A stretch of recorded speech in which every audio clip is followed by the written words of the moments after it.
Okay, good. I think let's admit folks who may still be waiting, and then we can get started.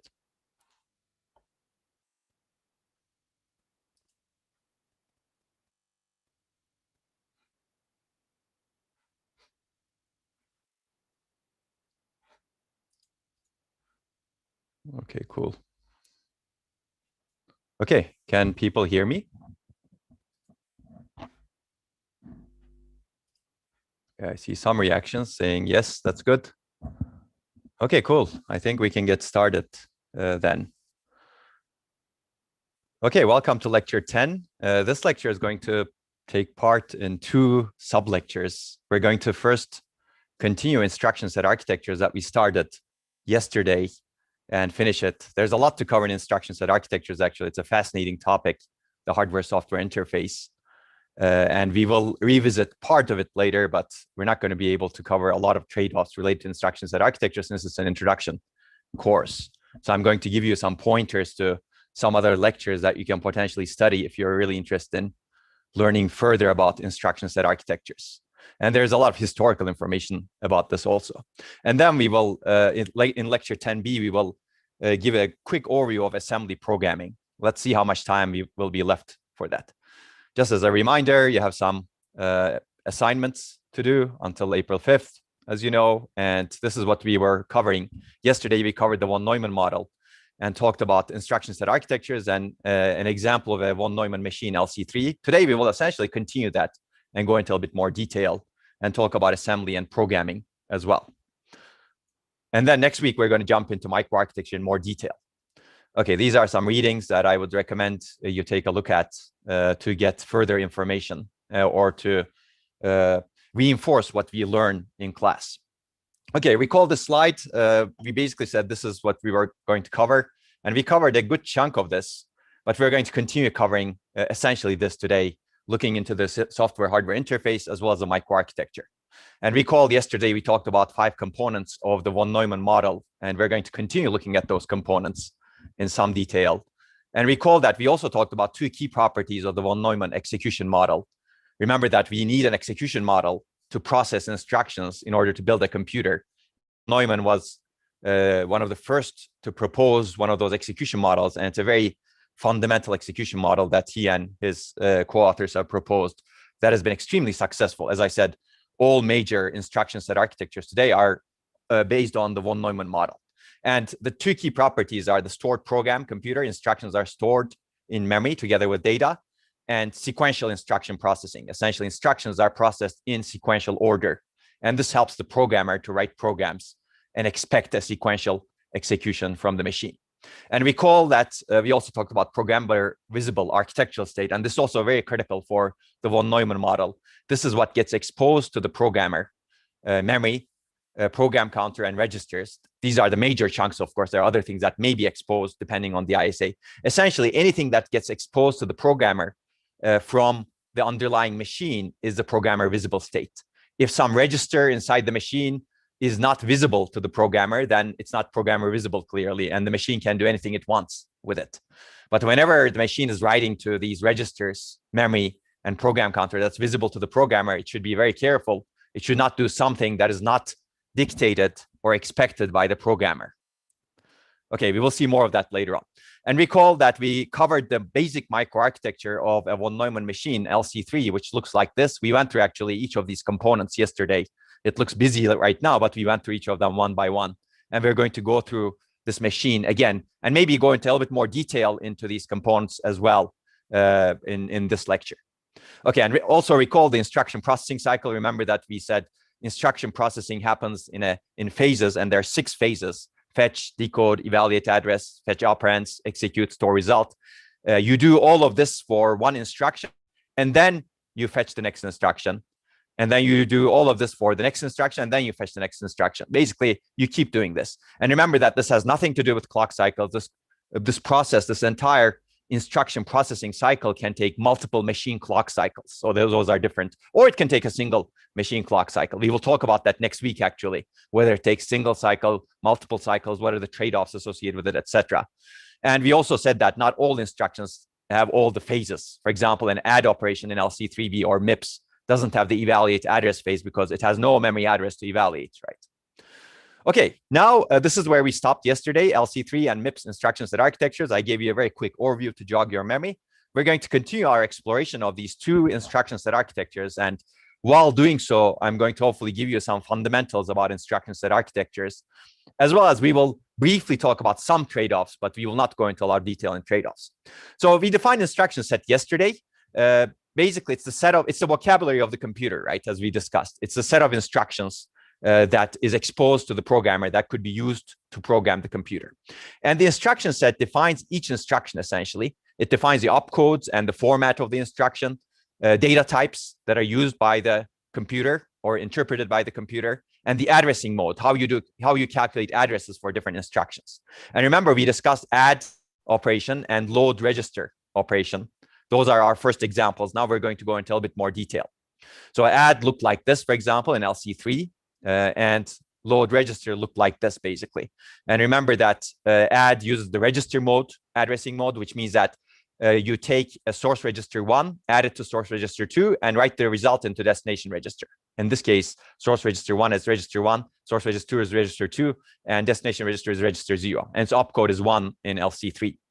So this is the register addressing mode, basically.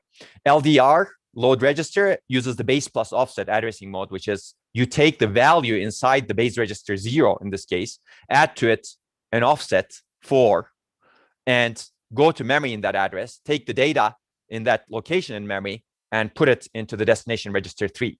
If your opcode is 6, of course, you do this, basically.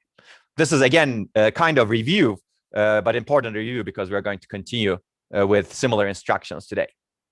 So essentially, another view of instruction set architecture is that it is the interface between what the software commands and what the hardware carries out. So you look at the software parts, the bluish parts over here, and the hardware parts that are the greenish parts over here. In the middle sits a yellow portion, which is the hardware software interface, or ISA, essentially. And the ISA specifies everything that the programmer or the compiler writer, whatever software provider, essentially, needs to know so that they can execute operations inside the hardware that's provided by the machine. So this essentially consists of the memory organization, as we discussed. Remember, we talked about address space, addressability, whether you have word addressable, byte addressable, whether your memory is byte addressable or word addressable, minimum granularity. We discussed all of this yesterday, so I'm not going to go into that. And you remember the numbers also, hopefully. Address space of MIPS is, for example, 2 to the 32. Addressability of MIPS is 32 bits. But actually, MIPS is byte addressable also, right? This needs some change, actually. Okay, MIPS is really byte addressable over here. The register set we also talked about, that is also part of the ISA, because this is exposed to the programmer. Remember, this is temporary storage that the programmer is supposed to manipulate so that they don't need to go to memory, right? In LC3, you have 8 registers, and MIPS, you have 32 registers. And the instruction set is also what we started talking about, opcodes, data types, and addressing modes. And we're going to talk about this a little bit more. Let me correct this slide very quickly because addressability of MIPS is really 8 bits, right? It's a byte addressable machine. So there's a mistake on the slide. Okay, so let's move on. Let's talk about the instructions now a little bit more. So instruction requires opcodes, right? And you may have a large set of opcodes or small set of opcodes. The computer may expose you a very large set, a very small set, or different levels of complexity of opcodes. The instruction may be very complex, very simple. We're going to talk about the trade-offs at the end very briefly. I'm not going to go into the trade-offs a lot today, but think about some instructions. For example, an old architecture, HP precision architecture, which is not used as much today, had an instruction that would do this: multiply and accumulate. This was not common in many instruction sets at the time, but these folks said, oh, multiply and accumulate is very good for matrix multiplication. And we actually want to add this instruction that can do multiply and accumulate inside our ISA. Now, that was actually a good idea, perhaps, if you think about machine learning today. Machine learning is full of matrix multiplication operations and accumulation, of course. Matrix multiplication requires both multiplication and addition operations. As a result, these multiply and accumulate instructions can come in very useful for workloads that demand them. So you can see that you can add an instruction that's slightly more complex. It's more complex than multiply, more complex than add. It basically combines them, and you can express your matrix multiplication in much fewer instructions if you have an instruction that looks like this. Or you could have a direct matrix multiply instruction, right? That basically takes one array or one matrix and another matrix and does the multiplication, and the result is supposed to be stored somewhere. And you define that as a single instruction. Now you're raising the abstraction level a lot if you actually do it that way. It's a complex instruction, clearly. It's doing a whole matrix multiplication in one instruction. Internally in hardware, how do you design it? That's a different question, of course. But clearly, what is exposed to the software could be a matrix multiplication, right? And that basically says that the level of the instruction set architecture is very close to the high-level language. So high-level language or programmers thinking is about matrix multiplication. And the instruction set is very close to that because you can express matrix multiplication with a single instruction. So in many cases, you don't have that today in many architectures, but it's possible to think of it that way. So these are trade-offs related to the architecture. In the architectures we're going to examine, instruction set architectures, we're going to examine MIPS and LC3. They don't have complicated operations. We will see some complicated operations, but they're nowhere to the level of specifying a matrix multiplication, for example. Or even floating multiply and add doesn't exist in these ISAs that you're going to program in. But keep in mind that there are other instruction set architectures that are much more complex. And HPPA is one of the simpler ones that have some complex operations. x86 ISA, for example, and this is true for many ISAs today, but x86 was the first one to introduce multimedia extensions. These are actually, we will cover these in more detail, but these are actually the single instructions that can operate on multiple pieces of data. You can operate on 8 pieces of data at the same time concurrently, for example.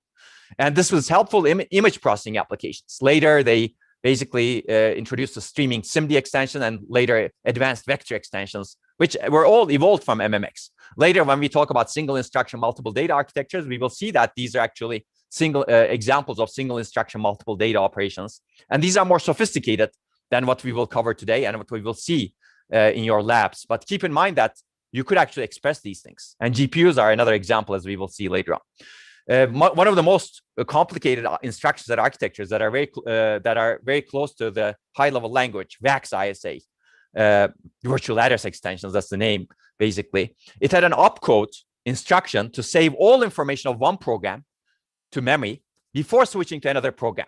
It was called save context, for example. And this is actually interesting, right? You could basically save all of your architectural register to memory and some other registers as well, like program counter, etc. So this is a complicated operation, right? The decision, they made the decision saying that, oh, this instruction is reasonably frequently executed and we want to optimize it in hardware. And we want to minimize the code. If you express this with a single instruction, this operation with a single instruction, your code will be smaller. You, of course, write code that loads and stores and calculates the address, etc., and does this in a loop, for example, saving every single register, but it takes a lot of code and effort. So clearly, there are a lot of trade-offs involved in designing the instructions of an ISA, which we're not going to go into, and they affect both the hardware complexity and the software complexity. So remember, if your instructions are closer to the high-level language, then maybe it's easier to compile the high-level language into your instructions because you have a matrix multiplication. The compiler just says do matrix multiply instruction, right? But if your hardware, if your ISA is far away from the high-level language, which means that you have very basic operations in your ISA, like add, and, not, multiply. Even multiply can be considered complex by some measures, right? If you have very basic operations, nothing like matrix multiply, then you have to express that matrix multiplication as a function of many of these additions, multiplications, shifts, etc., right? And loads and stores from memory as well. So now your software becomes more complex with simple instructions, potentially, but your hardware becomes simple. So in general, if you have very simple instructions, very few instructions, hardware is simpler, software is more complex. And if you have complicated instructions, if you're complicated instructions and a lot of instructions, let's say, then your software is simpler and hardware is complex. That's, of course, general. There could be other trade-offs that may be involved depending on the type of instructions that you introduce. Okay, so in LC3 and MIPS, as we said, we're not going to see these complicated instructions. We're going to see simple instructions. And we're going to see, start with the simplest ones in this lecture. We're going to cover 3 types of opcodes: operate, data movement, and control. And I already mentioned each of these, but I'm going to go into more detail later on each of these. So let's take a look at the opcodes in LC3. Basically, in LC3, you have 16 opcodes, as you can see over here, because you have only 4 bits by the opcode in the instruction format. That was a decision made by the instruction set architects, basically. And you can see that this is one version of the LC3 ISA, and one opcode is reserved. So in case somebody wants to add another instruction in the future, you can use that. Okay. And this is LC3B. This is the byte addressable version. This is to show you that ISAs, instruction set architectures, also evolve over time. Even educational instruction sets evolve over time. You can see that there are some differences. I will highlight the differences. It has a jump subroutine, which didn't exist over there in a different way. Actually, JSRR it has an XOR also. It eliminates the not, for example, over here. So it doesn't. This doesn't have a not, for example, and as a result, it has basically 2 unused operations. Basically, it got rid of a JSR and one of them actually. JSR and JSR are not separate instructions anymore. They're basically combined in the next ISA. Basically, ISA designers can also figure out that they made a mistake and they can change the ISA. But think about the implications on software. If you change the ISA, the software that already was written, that was compiled into the previous ISA, now may not work in the future ISA that has changed. So you need to be very careful when you're actually changing the instruction set architecture. If you don't preserve backward compatibility. Now, what does that mean? Basically, software that was compiled to an older version of the ISA should be compatible with the newer version of the ISA. So basically, what I assumed based on the older version of the ISA and wrote software in should execute seamlessly and correctly in the newer version of the ISA also. If that is not true, then you did not preserve backward compatibility when you actually evolved your ISA into the future. And as a result, you may some code that is out there that was written for the previous version of your instruction set architecture maybe get broken, right? It just doesn't get executed. It just cannot execute, right? And that's a problem, right? Clearly, you need to preserve backward compatibility. But that may not, if you don't do that, then you're basically making a trade-off, giving up, saying basically, I don't care about existing software that uses these instructions that have changed. Let those not work in the newer versions of my ISA, right? That may not be a good thing. And that is, if you have a very large software base, if you have a huge, if your ISA was popular, let's say, and x86 was very popular, for example, and it's still very popular, as you can see. If you try to completely change the ISA, even if you may be a highly influential company, you may not be able to do that. So Intel tried that, for example. Intel, at some point in late 1990s, early 2000s, there was a debate in terms of, oh, we have the x86 architecture. Can we actually change that to something completely different so that we can get rid of some of the baggage in the x86 architecture? Because x86 architecture is really, really complex, much, much more complicated than MIPS that you're going to see. And they basically said, can we actually get rid of this complexity and switch completely to a different architecture, which was called IA64 at the same time. So it was also 64 bits. And Intel actually did put a lot of effort into trying to design that IA64 architecture, instruction set architecture. And they did, but they were not able to get a huge portion of the market, software market, to use the IA64 architecture. Why? Because everybody was writing code. Everybody had a lot of code that was written in x86, and people did not really want to go through the effort of recompiling or rechanging the code such that it executed on IA64. Okay, so this is one example. So basically, there's a huge software stack that gets written, assuming the hardware-software interface, right? Because programmers compile down to these ones and zeros that are specified by the ISA manual. And if you change the manual and say, okay, what you thought was an add is not an add anymore. It's a return instruction just because I needed to make that change, then you're breaking the old code, and that's a problem, basically. So that's why it's very hard to change the instruction set architectures in a way that is really, really significant. Basically, you need to come up with a software ecosystem that can support it also, and that's also very difficult, even for the larger companies. Okay, I had to talk about this because it's really important in practical life. Okay, let me go into the opcodes or instruction types in MIPS. We've seen some of those. We're going to see more. So MIPS actually is also very simple. As I said, this is an R-type instruction, it's an I-type instruction, it's a J-type instruction. And we've seen all of those actually. We're going to see them in a little bit more detail more. And as I said, this is the opcode. What differentiates them is the opcode. R-types are always 0 opcode, but then there's a funct field that basically specifies what kind of operation should be done, which means that this is another part of the opcode, if you will. Okay, so let's take a look at that funct. So this funct is really function, essentially. That's why funct means. That's what funct means. They couldn't write function for whatever reason in MIPS. But basically, this is a 6-bit field. You can see that. And it basically defines what your operate instructions could be. And it's not just operating instructions, actually, interestingly. It's just R-type. That's why this is called R-type. And you can see there are some shift instructions, jump instructions even, move instructions, break, system call, etc., divide, etc. So basically, funct defines the operation in general. It's really an extended opcode, if you will. So this is a trick that ISA designers, instructions architecture designers play so that they can have a bigger opcode space. So if you were restricted to, for example, just these 6 bits, you could have only 64 operations. But these folks played the trick saying that, oh, if my opcode is 0, I'm going to have some more opcode. 64 more bits. Sorry, 6 more bits, essentially. That gives you 64 more instructions, right? You could do the same trick for opcode 1, opcode 2, opcode 3, etc. And now your opcodes become a lot. And that's one of the ways in which x86 architecture has more than 1,000 of instructions, let's say. That's a lot, actually. But yes, that's how you play these tricks in the encoding so that you look at some other part of the instruction encoding to determine what your operation should be, right?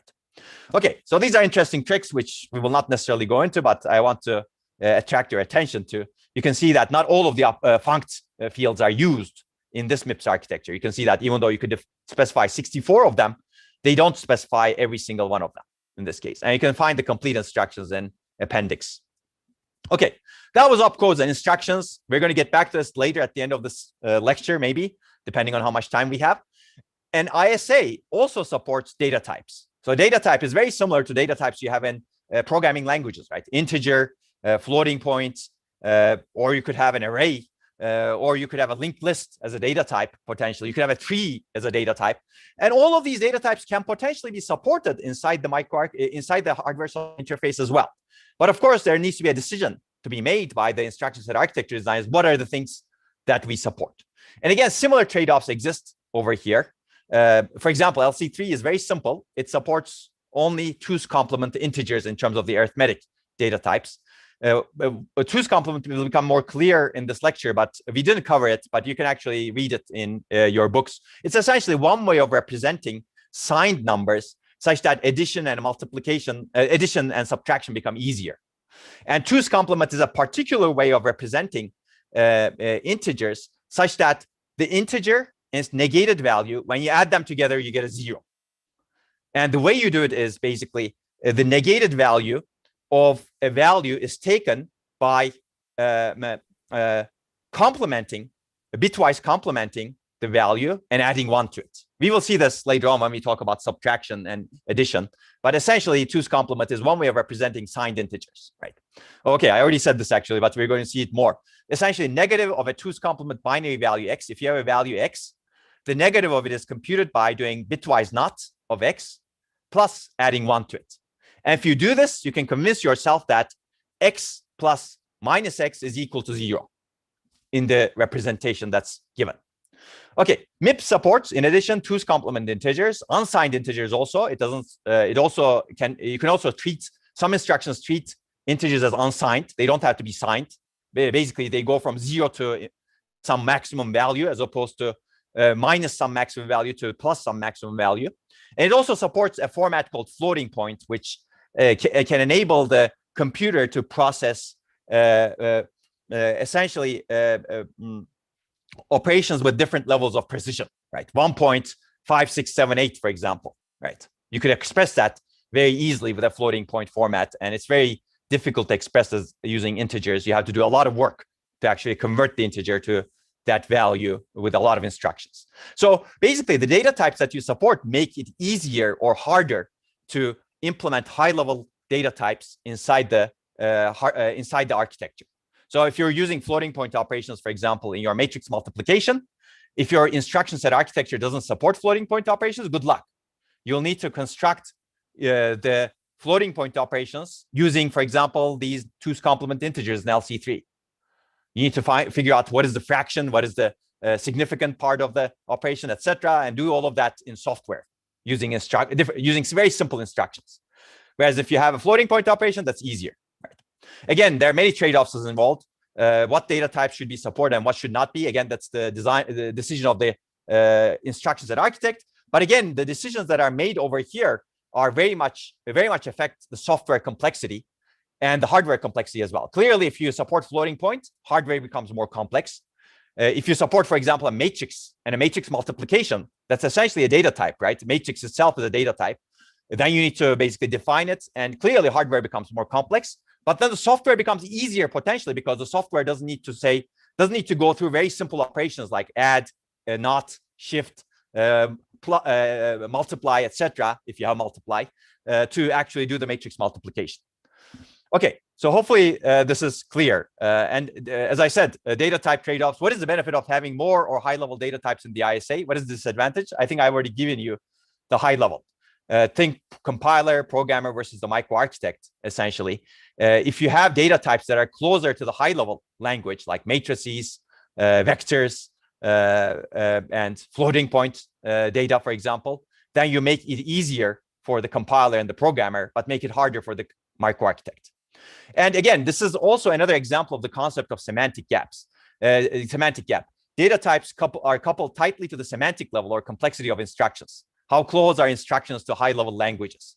If you're close, then you make life easier for the programmer. If you're far away, you make life harder for the programmer or the compiler. Again, there's a lot of history to cover. I don't want to spend a lot of time on this one, but there was a lot of debate in computer architecture in 1980s, 1970s, all the way into 1990s. Early RISC reduced instruction set computing architectures were proposed to actually increase the semantic gap, basically make the hardware as simple as possible, but put a lot of work on the compiler so that you have very simple instructions, but the hardware will be simple. And then there was another philosophy, which was proposed by Intel, make the hardware complex, but make the life of the programmer easier. For example, early machines had only integer data type. They didn't even have floating point. And then later they figured out that this was a bad idea because a lot of programmers need the floating point. And if you actually try to emulate floating point using integer, it takes a lot of additional instructions. Intel 432 was the opposite, basically. It had the object data type. It had actually really interesting ideas, which I'm not going to go into right now. If you're interested, you can study it. And VAX ISA had complex types. For example, it had a doubly linked list. This is not imaginable in a RISC simple machine, for example, like MIPS. Doubly linked list, essentially, it was directly exposed to the programmer, and the programmer can basically say, I want to add a node to this doubly linked list. And the hardware would take care of adding the node internally to the doubly linked list. You can see that this is very clear to the very close to the higher level language that can support doubly linked lists. Okay, clearly there's a lot more to cover here, but we don't have time. But hopefully this is interesting to you. Let me give you a funny example. And this is a data type that was used and proposed by people. This is called binary coded decimal, BCD. Maybe some of you have heard of it. Has anyone heard of this binary coded decimal? Yeah, maybe, I don't know. Nobody is raising hands, so maybe not. This is maybe old. Essentially, each decimal digit is encoded with a fixed number of bits. And people thought that this was a good idea for displaying numbers, for example. Let me give you an example of this. So imagine that you're encoding time. It's 37 past 10, and you're 49 seconds into the 37th minute. This is one way of encoding it. Look at this picture over here, right? And this is binary, right?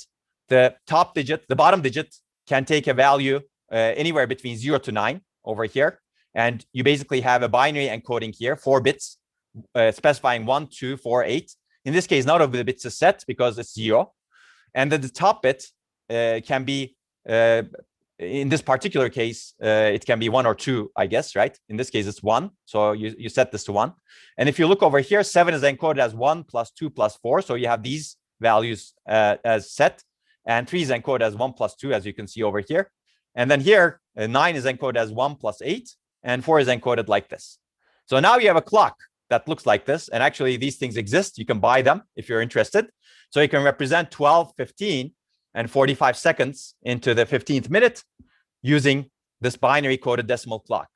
But you can clearly see that this data type is not very friendly to humans, let's say. It may be friendly to computers, but it may not be very friendly to humans. Of course, you could actually get better at it to read your clock this way and have fun if you're a geek, for example. But I would prefer my clock this way much more easily. This is a bit harder, I think. But clearly, these are two different data types that are used in a real clock over here. And I think this hopefully conveys the concept. Do you make life easier for the programmer, or do you make life harder for the user? Let's say, in this case, user is a programmer, if you will. And you can see that this is a bit easier for the user over here because it's much more high level, whereas this is much more lower level representation that may be easier for the computer itself, right? Whereas this is much more higher level representation that's much easier for the program, for the user like me, at least. Okay, so hopefully this clarifies the concept of the semantic gap. So the semantic gap between my level of thinking and this clock is much lower, whereas the semantic gap between my level of thinking and this particular binary coded decimal clock is much farther away. I have to do a lot of processing to really understand what this clock on the right is telling me, as opposed to what this clock on the left is telling me. Because the instructions, let's say, that is used in this clock may have been actually very simple, right? Okay, that was data types. And ISA also specifies addressing modes. And addressing mode is a mechanism for specifying where an operand is located. We discussed this yesterday also. And there may be many, many addressing modes. Okay, so in LC3, for example, there are 5 addressing modes. We're going to see them. Immediate or literal is constant. And in this case, the operand is in some bits of the instruction, as we saw yesterday a little bit. Register addressing mode, we just saw it actually. The operand is in one of R0 to R7 registers. And 3 memory addressing modes. One is PC relative, one is indirect, and the other is base offset. So we've seen base offset yesterday. We're going to see it again, but we're going to also see the PC relative and indirect. And essentially, these addressing modes enable, again, different high-level structures to be mapped into the hardware in a better way.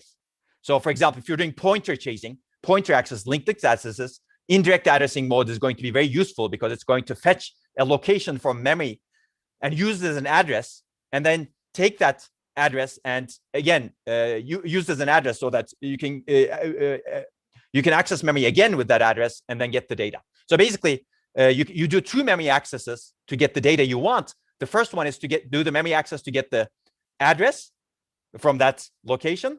And then the second one is to do the memory access with that address so that you get the data. And we'll see this in more detail, but this can enable pointer-based access is much better. So MIPS has pseudo-direct addressing for jump and link, as we will see, as we saw actually earlier, additionally, but does not have indirect addressing. So MIPS actually has all of these addressing modes as well. But in addition, it has pseudo-direct, but it doesn't have this indirect because they thought you could actually use more instructions to be able to do this. Okay, so we're going to see more examples of this, but let's talk about the high-level trade-offs. This is another example of the programmer microarchitect trade-off, basically. You can have more addressing modes. That makes the life of programmer easier, but the life of microarchitect harder. Basically, it enables a better mapping of high-level programming constructs to hardware, assuming you pick the right addressing modes, of course, right? So some accesses are better expressed with a different mode because you can have reduced number of instructions and code size, just like we did with the data types. So for example, array indexing is done well with base plus offset, as we discussed yesterday, register plus offset addressing. Pointer-based accesses can be done more easily with the indirect accessing mode. Sparse matrix accesses might be supported with some other addressing mode that can enable you to find the non-zero elements, for example, in a matrix. Today, this is actually very common in machine learning workloads that operate on sparse data. And I think people may think about new ways of addressing memory so that you can actually get the non-zero values very quickly. Again, if you didn't understand that, don't worry. But basically, the key idea is, can you map the high-level memory access patterns of an application, of a program, well into the hardware-software interface? Of course, if you have more addressing modes, there's more work for the compiler and more work for the microarchitects. But it could be easier work for the compiler also, depending on what the addressing modes are and how they're related to the data types and memory access patterns. Okay, there are many, many more trade-offs in ISA design, which we're not going to cover. Execution model, we're going to get back actually. Even sequencing model and processing style, we assume von Neumann But later we're going to see data flow computers, for example. Even that can be questioned and changed. And we're going to talk about the trade-offs. Instruction lengths, formats, types, complexity versus simplicity, data types, number of registers, addressing mode, types and count, memory organization, memory access restrictions and permissions, whether you have support for multiple instructions to execute in parallel, whether an instruction encodes multiple operations at the same time concurrently.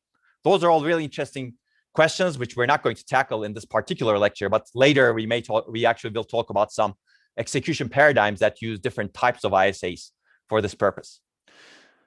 Now that I've introduced the high-level trade-offs, now let's go into operate instructions. We're going to study some more instructions in the MIPS and LC3 ISAs and how they operate so that you get more familiar with them and see how they execute in a simple microarchitecture as well.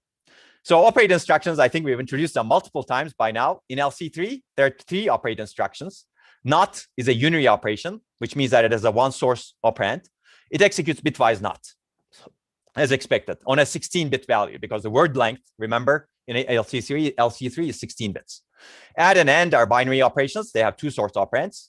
And as we discussed, add operates on 2's complement numbers. And AND is bitwise operation on source register 1 and source register 2, essentially.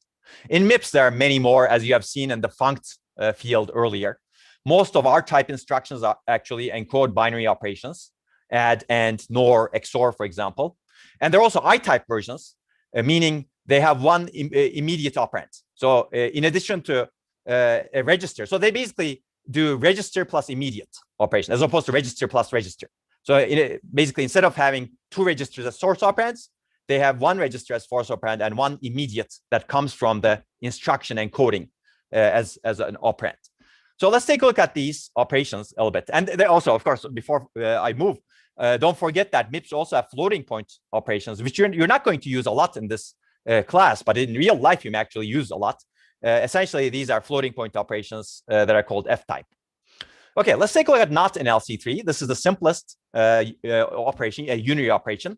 This is the assembly. Basically, you NOT R5 and put the value into R3. And this is the opcode. And this is basically the bottom 6 bits are defined to be set to 1. And this is the destination register and source register. I'm going to go through these relatively quickly because we've seen many examples of this, as you've seen before. So you need to have the data path to enable NOT. Basically, NOT is enabled. The ALU control bits needs to specify a NOT from the decode finite state machine, if you remember, the control signals. And then the ALU needs to do that operation. One of the input, it's a unary operation, so it has only one input, which is a source register. And then it basically inverts the source register and put the result into destination register. So basically, this is the representation of how this operation executes, at least in the execute stage, not all of the other stages of or phases of instruction processing cycle. This is the execute phase of the instruction processing cycle. And we're just looking at the data path components in LC3 that executes this NOT operation. So hopefully it's simple.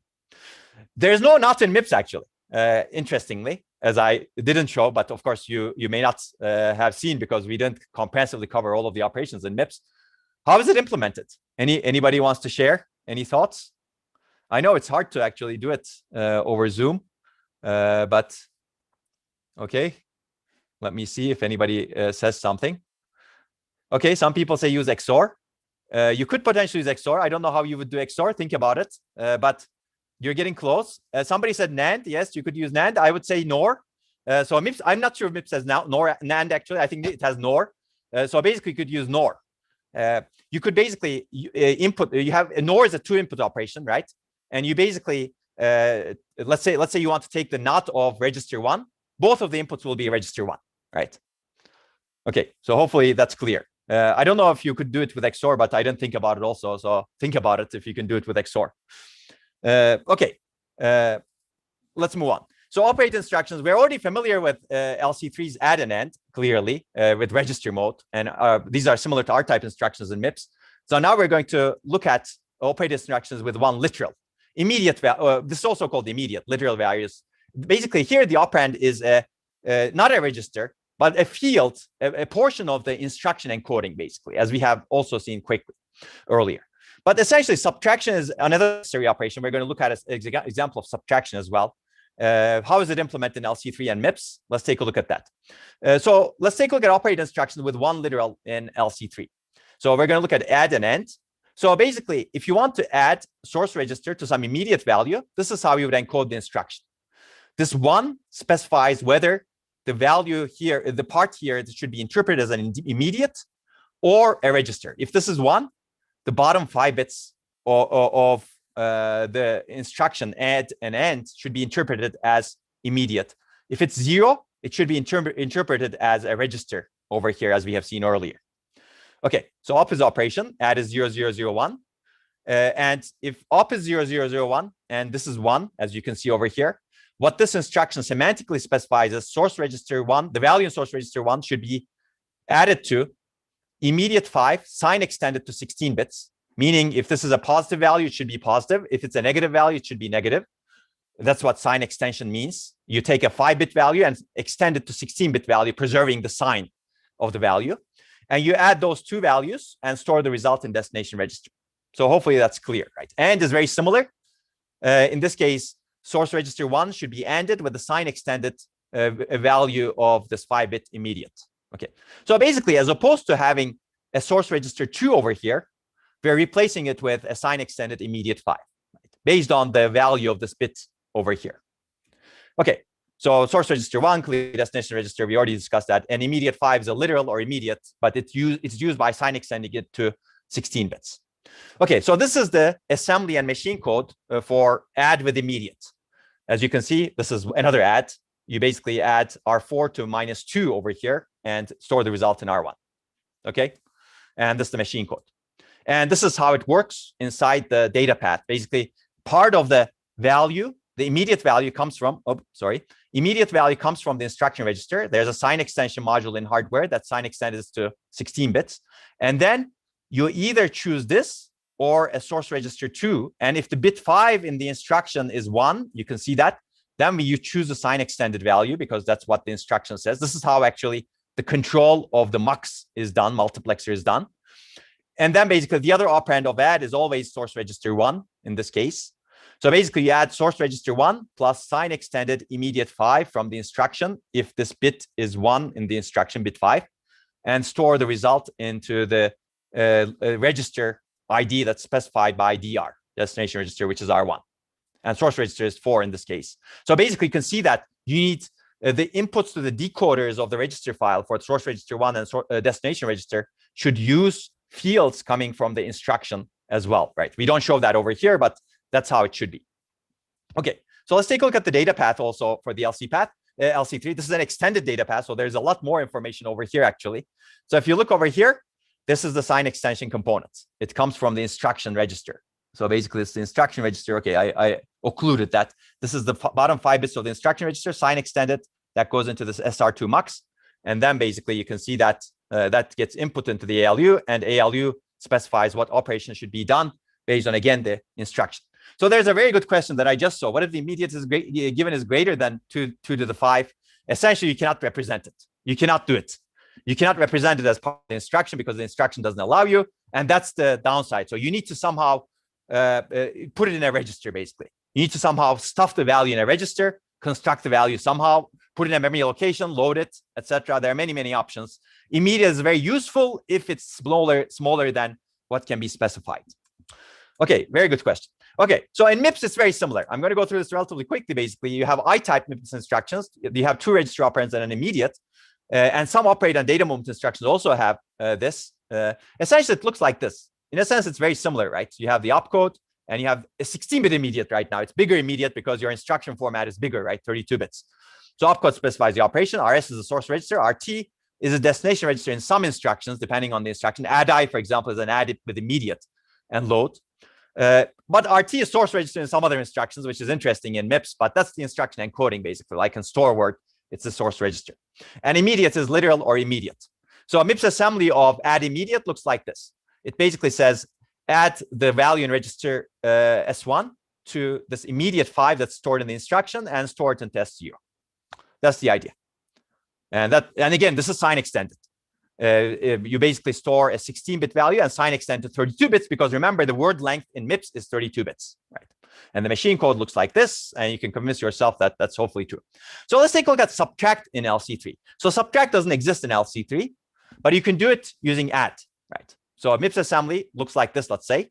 We're going to look at MIPS also. So high-level code looks like this, B plus C minus D. MIPS assembly basically translated to add and subtract, right? Assuming that registers are stored in some places. So S0, S1 correspond to B plus C. T0 is temporary. And then T0, basically you're subtracting D from T0 temporary value, which was B plus C, and then storing the result into S3. LC3, same high-level code, but unfortunately you don't have a subtract instruction in LC3, but you know the property of inverting, not inverting basically. You know how to negate a value, right? So assume that D is stored in R3 because of the 2's complement data type representation of signed values. You basically take the not of R3 stored in R4 and add 1 to it using add immediate stored in R5. Now R5 stores minus D, basically negated D value. And then you add that to B plus C, which you computed over here using the add. So this basically computes B plus C. This computes minus D in R5. And what you're doing over here is adding B plus C to minus D, storing the result into B, B in this case. So you can see the trade-off, right? Because we did not have a sub-instruction in LC3, we could still do the thing, what we wanted, but it took more instructions. So basically it took more cycles, potentially, depending on how you're doing. And this is the 2's complement of R3, as you can see. So the trade-off, more instructions, but simpler control logic because you don't need to have sub in this case. A subtract immediate, MIPS assembly looks like this, basically. You have a high-level code B minus 3 over here. And you can do subtract immediate just like add immediate, very similar. But sub-I is really not necessary in MIPS in this particular case because this immediate value can also be represented as add I minus 3, right? Okay, so it's really not necessary in this case. LC3, very similar. Although, of course, the same question exists, right? One of your fellow students asked the question, what if you cannot represent the value that you're subtracting in the 5-bit immediate or 16-bit immediate in MIPS? Well, too bad. Then you need to actually put the value in a memory location or construct it into a register, as we will see later on in MIPS and LC3. You can actually construct values without going through memory and then do the operation after that. Okay, so let's talk about data movement instructions and addressing modes a little bit. We talked a lot about operate so far. Now let's go into a little bit more into data movement. So LC3 actually has 7 data movement instructions, which may sound a lot, but they're actually similar to each other. For example, LD and ST are similar, LD and STR are similar, LDI and STI are similar, and LDA actually enables you to construct values. And the format looks like this for load and store. You have the opcode always, destination register or source register specified by bits 11 through 9, and then the rest is address generation bits 8 through 0. And there are different ways of generating the address depending on the addressing mode. So there are 4 ways to interpret the bits, the address generation bits. These are called addressing modes. So PC relative mode, indirect mode, base plus offset mode, immediate mode, and we're going to look at each of them. In MIPS, there is only base plus offset and immediate modes for load and store instructions. Other instructions have the PC relative. They don't have the indirect. Ignore that. And they have one other mode. But load and store have only base plus offset and immediate modes, as we will see. Again, all ISAs have similarities to each other. That's why we are covering 2. But if you look at x86, for example, it has many, many more addressing modes. I haven't counted them, but it's at least 15 or 16 different addressing modes in x86. And in VAX, it's even more. So let's take a look at the PC relative. Actually, we've seen this before. We basically look at load and store instructions over here. And basically, the bottom 9 bits in this case are the PC offset 9. So let's take a look at what that means. Op is opcode. LD has this opcode. ST has this opcode. Destination register is the destination register in LD. The source register is the source register in ST, and they're specified by the same bits. And the address is computed like this. Basically, you take the program counter, that's the incremented program counter, as you know earlier, and then sign extend the 9-bit offset. This is the immediate value, again, literal value inside the instruction, add it to the program counter, and that's your address, basically. Now you can index locations relative to the program counter, relative to where you are in the code, basically. And you access that memory location and then put the data value in that memory location to the destination register. That's load. Store is exactly the opposite, basically. You store the address of the memory location is computed exactly the same way, PC plus sign extend offset. And then memory location at that address gets the value of the source register. So hopefully this is very simple.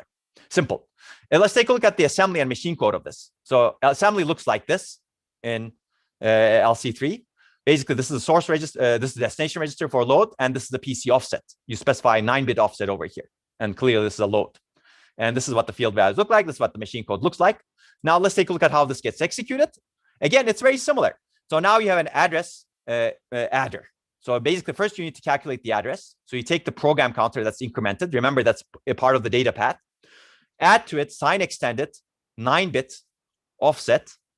And you have a 16-bit value that goes into your memory address register. And then that's the first step. Now, memory reads the location in that memory address register and then responds with the data into the MDR. And then you put the MTR into the destination register specified by the instruction, which is destination register 2 in this case. So hopefully this is very similar. Again, you can imagine the full data path, but I abstracted and put the relevant parts of the data path over here. Okay. So basically, in this particular case, you may actually ask the same question that one of your fellow students asked earlier. You cannot address the entire memory, right? The memory address is only plus 255 to minus 256 locations away from the load or store instruction, right? Basically, your reach in terms of memory is very limited. It depends on where you are in the program. Now, this is not good, but in cases where this works, this is very simple. It's a very simple way of addressing. So there's a limitation though. So basically the PC relative addressing mode cannot address far away from the instruction. You're limited by the size of this offset. That size of the offset is larger in MIPS, of course, but fine. So that's why there are other addressing modes also. This is one of the other reasons why there are addressing modes exist. So the upside of this addressing mode is it's very simple. You do the calculation very quickly, right? The address calculation is really part of the instruction almost plus PC. Okay, so let's take a look at the other addressing mode. Now this is going to be a little bit more complicated. Indirect addressing mode. This is load indirect and store indirect. Basically, we're going to do 2 memory accesses. One to get the address, and then to do another memory access to really get the data. So the first memory access is not going to be, so we're going to calculate an address, do a memory access to get the address for the next access, and then do a memory access with that address to actually get the data. So let's take a look. Basically, the specification looks very similar, actually. Opcode is going to be different. So we have opcode, LDI looks like this, SDI looks like this, and then destination and source registers again. But now LDI looks like this. We calculate the address, PC plus sign extend offset, just like load. And then we do a memory access, just like load. Now we use the value that we get from that memory location as an address, and we do another memory access. So we do 2 memory accesses, as you can see over here. Compute the address, do a memory access, get the data value, interpret that data value as an address to another memory access, and get the data value placed into the destination register. Store is very similar, except you put the data value into that latest memory location that you address. Okay, let's take a look at the load in this case. So again, machine code, field values, those are very similar. But basically, this is how we're going to operate. We're going to first compute one address, calculate the address, PC plus sign extended 9-bit offset, and put the value into MAR. So now MAR has our address. We do a memory read. Now we get a data, and that data value is in the MDR, but then we use that and place it into the MAR again. Now we basically take that data value, put it into MAR, and then access memory again. Now the MDR has the data value that we want, and we use that to load the destination register, which is R3 in this case. So basically do 2 memory accesses, as you can see, because the first memory access is interpreted as a pointer to another memory location. Okay, so now the address of the operand can be anywhere in the memory. We can actually reach anywhere inside the memory, as you can see, right? Okay, base plus offset addressing mode. We've actually covered this before. LDR and STR have this, so I'm going to go through this relatively quickly. Now you're familiar with opcode, should be different clearly, and destination and source register are specified with the same bits in LDR and STR. Now memory address is calculated as the value of the base register plus a sign extended 6-bit offset from the instruction. And then we access memory using that address, and then the data gets loaded into the destination register. And store is exactly opposite. You don't load the data into the destination register, you store the data in the source register into the memory location specified by the base plus offset addressing mode. So again, very quickly, you can see what I'm doing basically. I'm going through all of the instructions like this. And this looks also very similar. But again, the address calculation logic is a little bit different, right? Now we actually, one of the sources is from one of the registers, base register, R2 in this case. we take that value, add to it a sign extended offset, 6-bit offset in this case, from the instruction, because 3 bits are used for the base register encoding. Okay, and then calculate the address, put it into the memory address register, and then wait for memory to read, and then the data comes back, and then we load it into the destination register specified by these bits in the instruction. Okay, so hopefully this is also clear. Again, here, the address of the operand can be anywhere in the memory as well, right? So there's a question. So we use LDI to load registers that are further away from our source register than plus minus 256. So not source register, further away from the program counter, further away from the instruction. Yes, you could use LDI, or you could use what I just showed you over here, which is the base register plus offset, right? So in this case, you can, well, okay, yeah, I see, very good question. But yes, so if you're using base plus offset encoding, you're again limited to base register value plus 2 to the power of 6 over here, right? So basically, if that's the case, yes. Or you set your base register more accordingly, right? But there's no limitation in terms of which address in the memory that you can address with the base plus offset addressing mode. Okay, so basically, we've kind of constructed the LC3 data path for address calculation, right? So if this is a global bus, we actually are going to use a memory address register mux. This is how we load the memory address register, actually. And if you look over here, this is the adder that's used for address calculation. And we've seen some example address calculations here. So for example, the sign extension bits over here, this is the bottom 6 bits of the instruction. You can add that to a base register, for example, coming from here, or you can add bottom 9 bits from the instruction to the PC plus 1. This is PC plus 1, right? So basically, you need to provide the data paths to data connections, muxes, as you can see, and adders to actually calculate the address in the data path. And our data path is now becoming more complicated, as you can see. Before, I didn't show you this internal picture, but now we have an internal picture for the data path to do the address calculation over here. And again, we didn't talk about every single possible path over here. All of the other instructions actually, some other instructions actually exercise these paths, as we will discuss later on. Okay, let's take a look at MIPS. MIPS, LW, load word and store word, use base plus offset mode, as we discussed earlier, actually. This is also called base addressing mode. High-level code looks like this, as we have seen before. And you've also seen this before in the previous lecture, right? Basically, MIPS assembly looks like this. Base register is S0, and basically we address the 8th byte after the base register to get the word over there. Remember, words, everything is byte addressable, and a word is 4 bytes. That's why we multiply the index with 4 over here to figure out what is offset. And basically, this is the semantics of the instruction. Well, this is store word. Sorry, this is not load word. We've seen load word in the past. But essentially, it's the same. The calculation of the address is the same. Whether you're writing into the register or writing to the memory is what's different between load word and store word. And this is the, again, instruction encoding. Again, immediate here is the 16-bit offset, which is sign extend to 32 bits. So let's take a look at an example program in MIPS and LC3, which is going to be very, very similar, actually. The high-level code looks like this. You basically access an array element that's array A0 over here, add to it B and subtract it from it 5, and then store the result into array B's 0th element.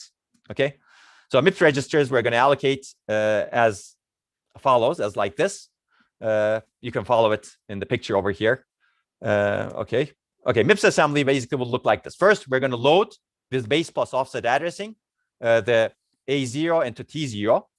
And then we're going to do the addition, T0 and B over here. And then we're going to do the subtraction, if you will, or add immediate -5.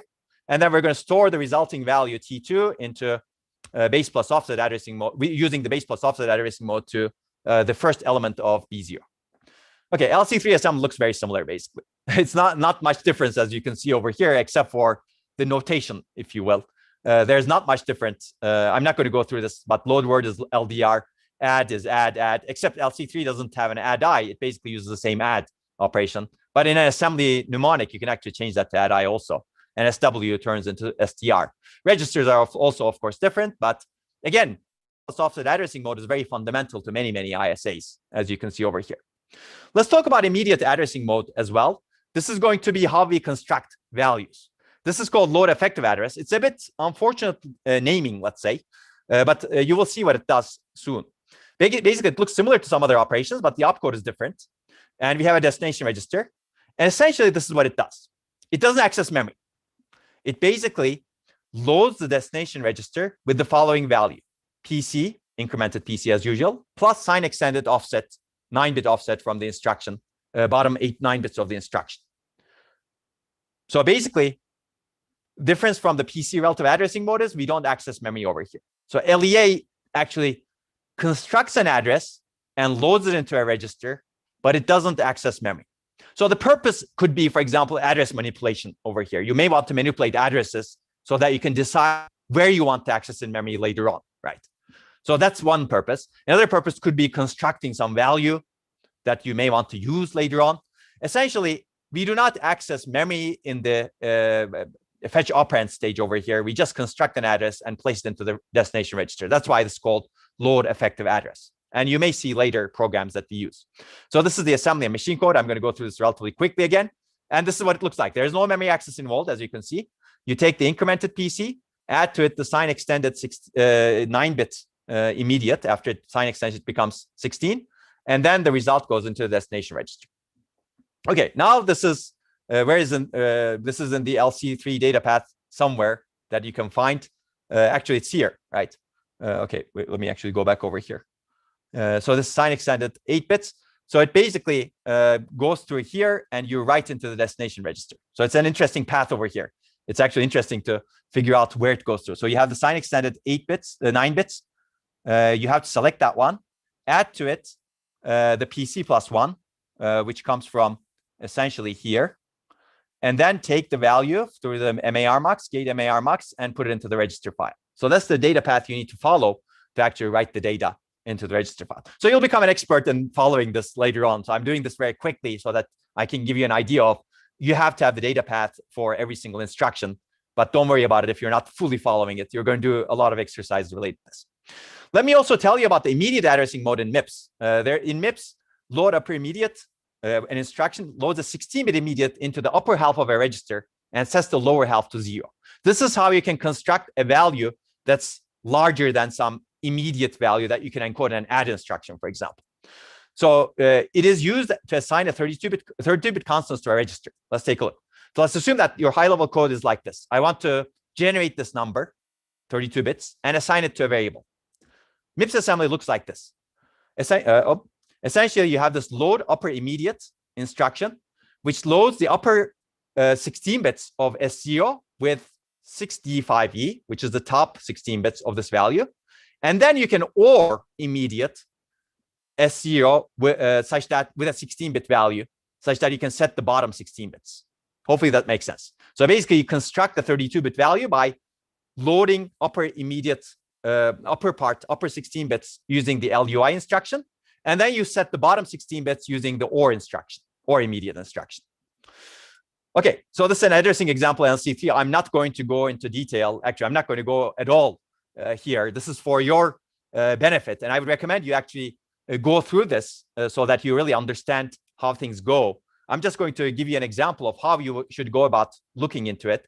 Essentially, you're given this machine code, let's say. Somebody may ask, what is the final value of R3, right? In fact, they may not even give this part over here on the right over here clearly. This is actually for our help. So basically, you're given this machine code, and the question may be, what is the final value of R3? And a lot of people actually do this in their lives when they're doing security analysis, for example. They may reverse engineer code like this. So the first step is really understanding what your opcodes are, essentially decoding instructions using the instructions architecture manual, and then understanding what the values are. These are immediate values. And then understanding what the registers are. Usually these are registers over here. Essentially, you decode your instructions and execute them. Basically, as a human, you do what the computer does. And once you do that, you will figure out that the final value of R3 is 5. If you get something else, let me know. But take a look and do it on your own so that you can actually study. We could actually put it as a homework question also. I don't remember if we actually used it as a homework question this time, or if you will use it as a homework question this time, but it's a good idea to use it as a homework question. And this will actually enable you to really understand how the instructions operate. Okay, so this is a really good time to take a break at this point before I move on to control flow instructions. We have covered a lot, but we have covered something that's really not important, which is the last part of ISA that I would like to cover, the control flow instructions. So let's take a break over here until 15:25, and then we will start with control flow, and hopefully we'll cover as much as possible in assembly programming. So I will see you after the break.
Okay, let's continue the lecture. So remember, we talked about control operate instructions, and now we're going to talk about control flow instructions. And this is the program to study on your own and reverse engineer. Hopefully, it'll be fun. And reverse engineering is actually a great way of learning how things actually operate or behave.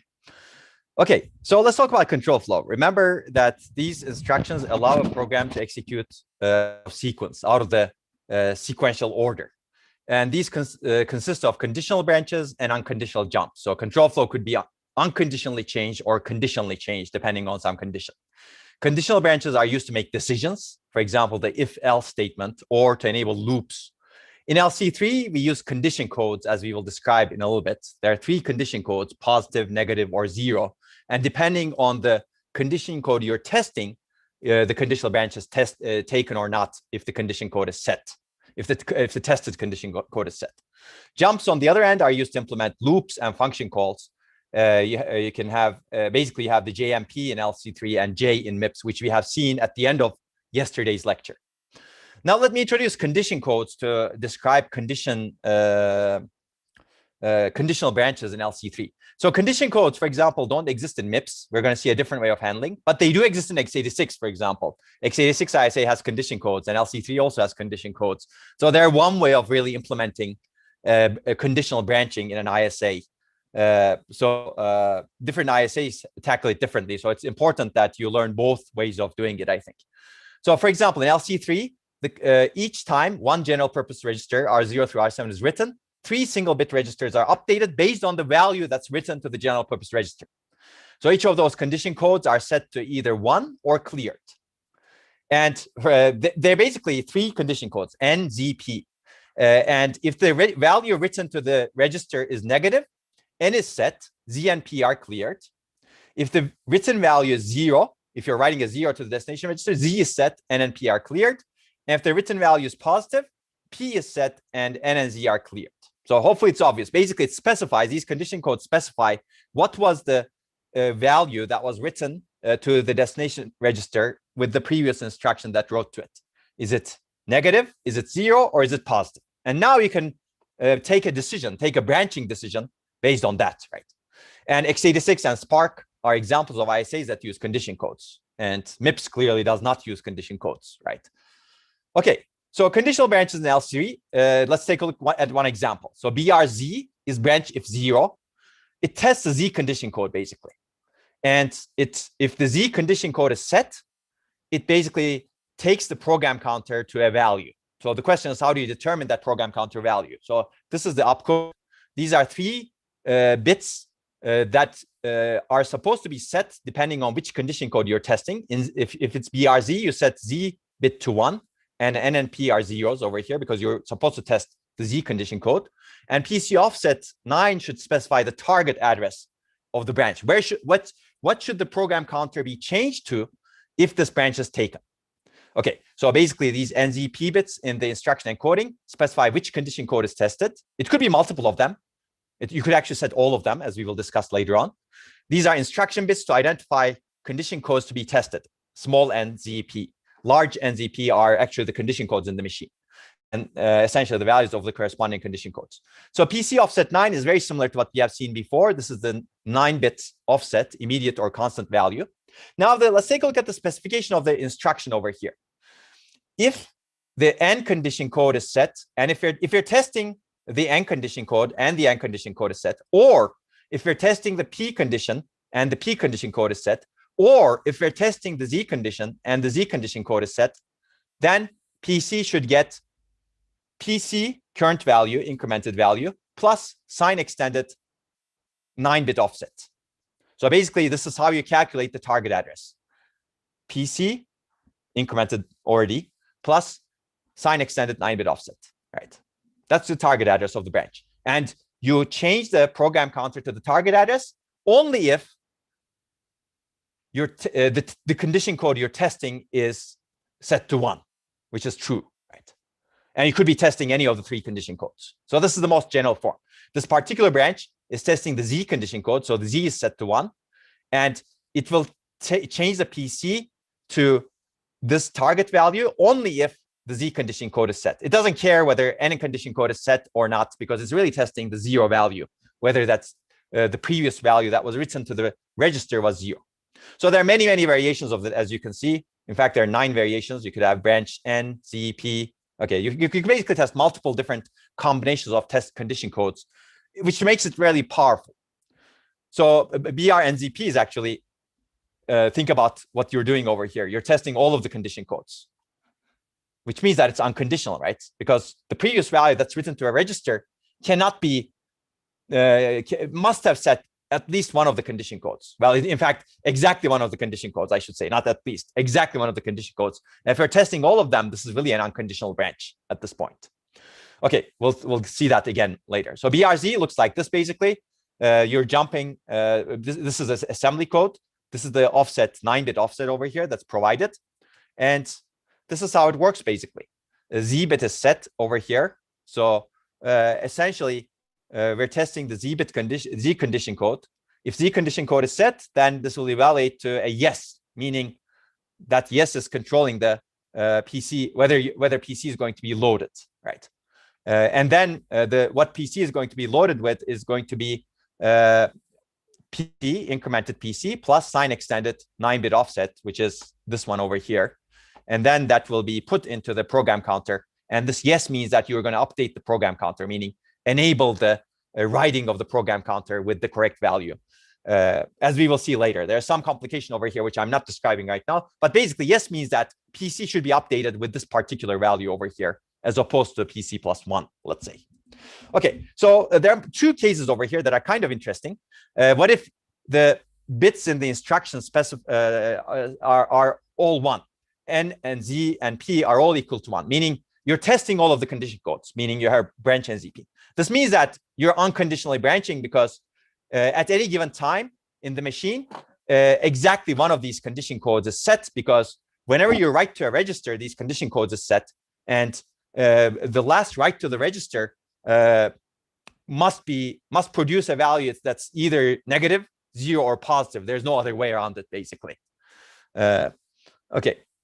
Okay, and what if NZP are all 0, meaning the instruction is not testing any of those? That means that this instruction is a no-op, right? No operation. You're not testing anything, which means that you actually have a BR no-op, if you will. The branch is always going to go to the next instruction, basically. Okay, so there are 2 corner cases over here. Okay, in MIPS, things are different. Basically, you don't have the notion of condition codes. Remember, the condition codes exist. x86 actually has a different set of condition codes, which I'm not going to talk about. There are more than, I think there are 5+ condition codes. There, you can, for example, branch on the carry flag or overflow flag. There are different flags. They call it flags in x86, but it's essentially the same thing as condition codes. In this case, we have 3 condition codes only in LC3 to make things simple. MIPS doesn't have that, basically. MIPS said, we don't want to have condition codes. They're actually, this is a trade-off in the ISA also, which we're not going to cover, why you don't want to have condition codes. They basically said, we're going to do branching using this sort of instructions. So this is an instruction, branch if equal. So it basically has 2 register operands and a 1 offset operand. And it looks like this. The opcode is 4, as you can see. Source registers are RS and RT. Offset is the immediate or constant value. So basically, branch equal checks if the value in RS is equal to value in RT. And if that's the case, then PC gets the target address, where the target address is computed as PC plus sign extended offset, 16-bit offset, multiplied by 4. So you can see that you can actually jump to a much larger space in memory over here in the program. And you multiply it by 4 because clearly this is a byte offset. And we're doing, basically you specify the offset in terms of bytes, as you can see, because this is byte addressable. So it's very similar to, target address calculation is very similar to what we kind of saw over here. It's PC relative addressing, right? Basically, we had the PC offset plus PC over here. We have the same thing over here, essentially, PC plus sign extended offset. But the way we determine whether we branch, whether we take the target address, whether we put the target address into the program counter is different. We don't check the condition codes here. We check whether 2 registers are equal. Clearly, this is more complicated, right? You're basically comparing 2 registers in this case. So MIPS assembly looks like this. But LC3 assembly looks like this. Basically, if you want to accomplish the same thing that MIPS does, LC3 is more complicated, meaning it requires more instructions, right? Well, what do you do over here? basically you check whether S0 and S1 are equal. The instruction does it for you. Here, you have to do it yourself to set the condition code. Basically, you need to subtract R0 from R1. And if they're equal, the result will be 0. And you take the branch if it's 0. Basically, you jump to offset if the condition code is 0, really, after this operation, right? Whereas the instruction does all of that for you inside MIPS. So this is one place where MIPS is more complicated as an instruction set compared to LC3. And as a result, it's closer to the higher level language. And as a result, you can encode this operation with a single instruction as opposed to four instructions in LC3 over here, right? So this is another example of the trade-off used in the instruction set. The same functionality requires more instructions in LC3, but the control logic requires more complexity in MIPS in this case. So hardware is more complex here, whereas software is more complex here, right? Again, same semantic gap that we discussed earlier. So this is almost the end of lecture 10A, except I put a few more slides before we go to assembly programming, which is 10B. So essentially, we've covered all of this so far. We really covered how a computer executes instructions and what the instruction set architecture looks like. Clearly, we didn't cover every single instruction. We covered the instruction formats, different addressing modes. Now you should be able to write programs, as we will see next. But I will also mention what we have not learned, which may be actually useful for some of you, because some of you actually have more advanced questions, like, for example, why is Apple M1 executing x86 code better than x86? There are multiple possible answers to this, of course, but one of the things they could be doing really well is they could be translating the x86 ISA instruction set architecture into their own internal architecture, internal instruction set.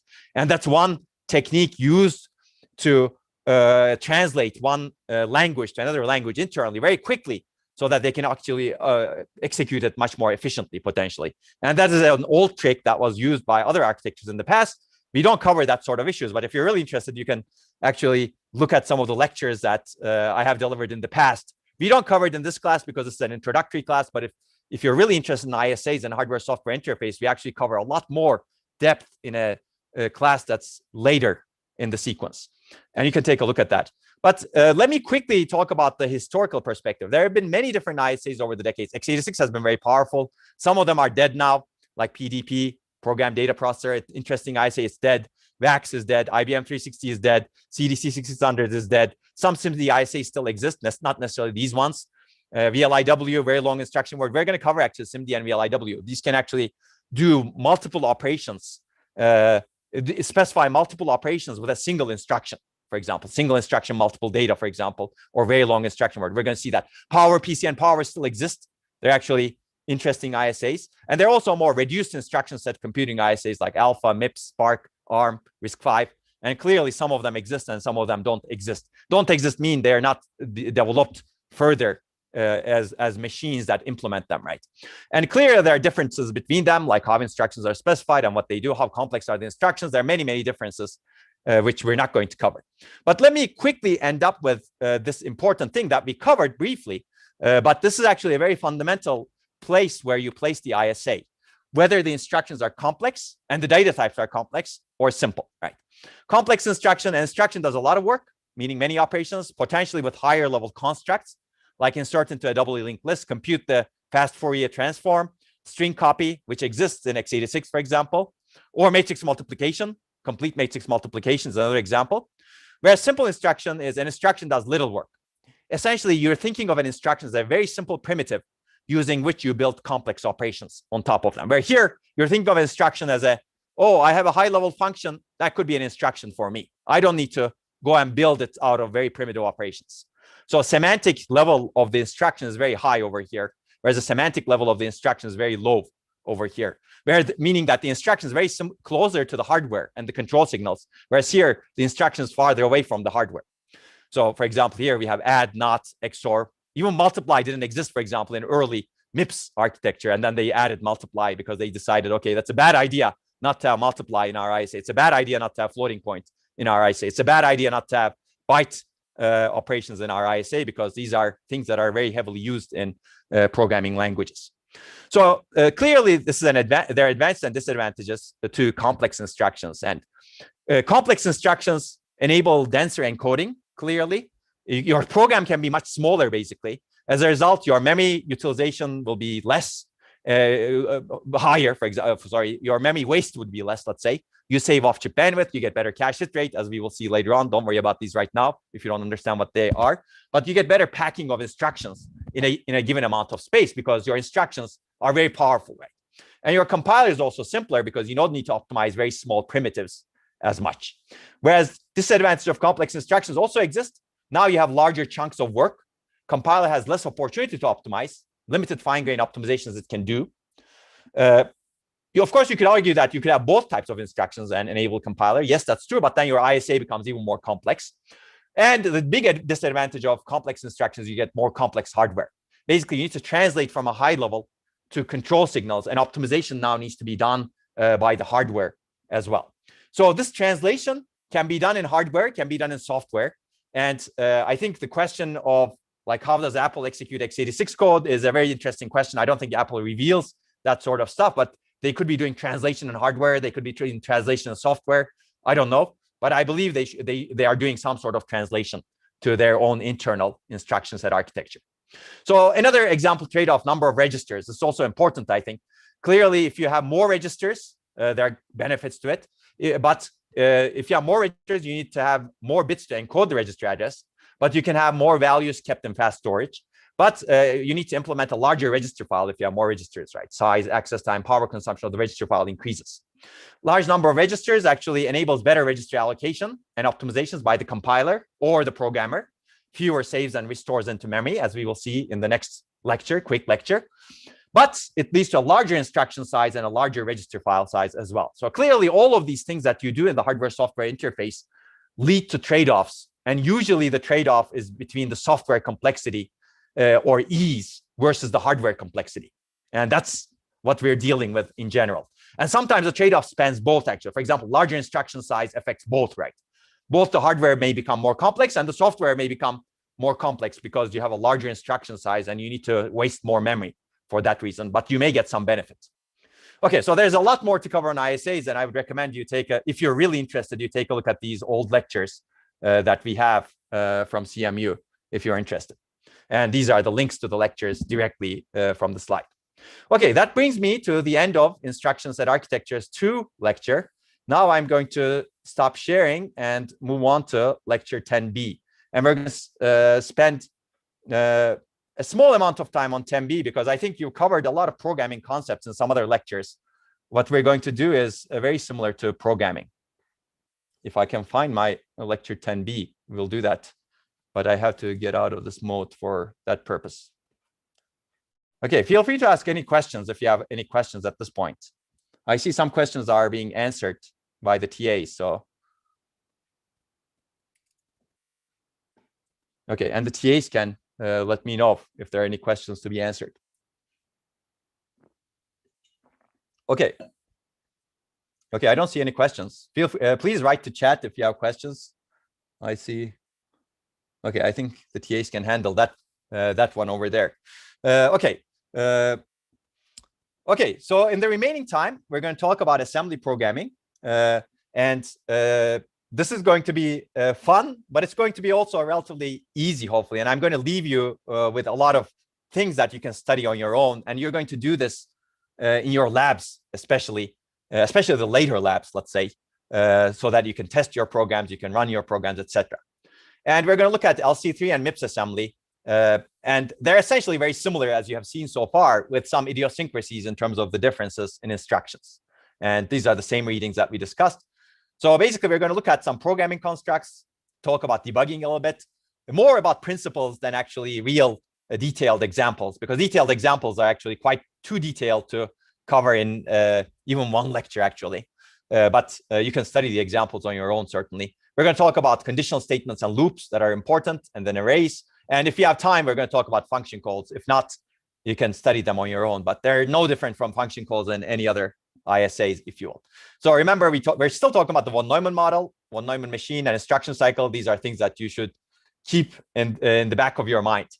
We're going to build our first LC3 program by using conditional branches for looping, essentially. And this essentially, we want to write a very simple program that has 12 integers. And these integers are stored in addresses hex 3100 to hex 31 OB. And usually the way you go about solving a problem remember, we're solving problems in computers, and the first step is really translating the problem to an algorithm, right? And essentially, to do that, we actually create a flowchart of the algorithm. In this case, the flowchart or the algorithm is very low level, as you can see, because we're going to write a program in assembly later on. So basically, you can see that we even decided the register assignments. So we're going to put the address of the first integer in 3100 over here. We're going to put the counter in R3, and then we're going to put the number of integers in R2 over here. So R1 is the initial address of integers, as you can see.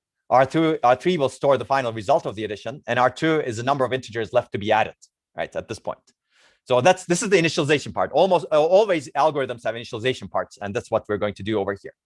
And then the first step is to test whether R2 is equal to 0, meaning whether we have any integers left to be added.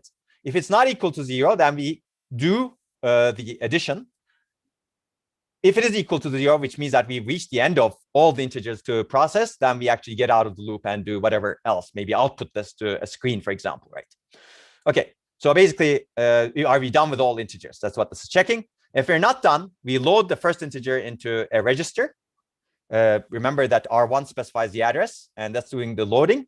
And then we essentially accumulate the integer value in R3, increment the count, or increment the address, and decrement the count of integers, basically. And that's what it is. And then you basically keep looping, okay? So hopefully this is very similar and simple, and you've already written some programs in your life, in DTH for sure. But if you're taking this course as the first course, then this may be your first program to actually write. But that's not true at ETH. So basically, the next step is translating all of these to instructions in the ISA. And that's what this does. This directly goes into machine code, of course. And we use conditional branches to create a loop. And these are the instructions, as you can see.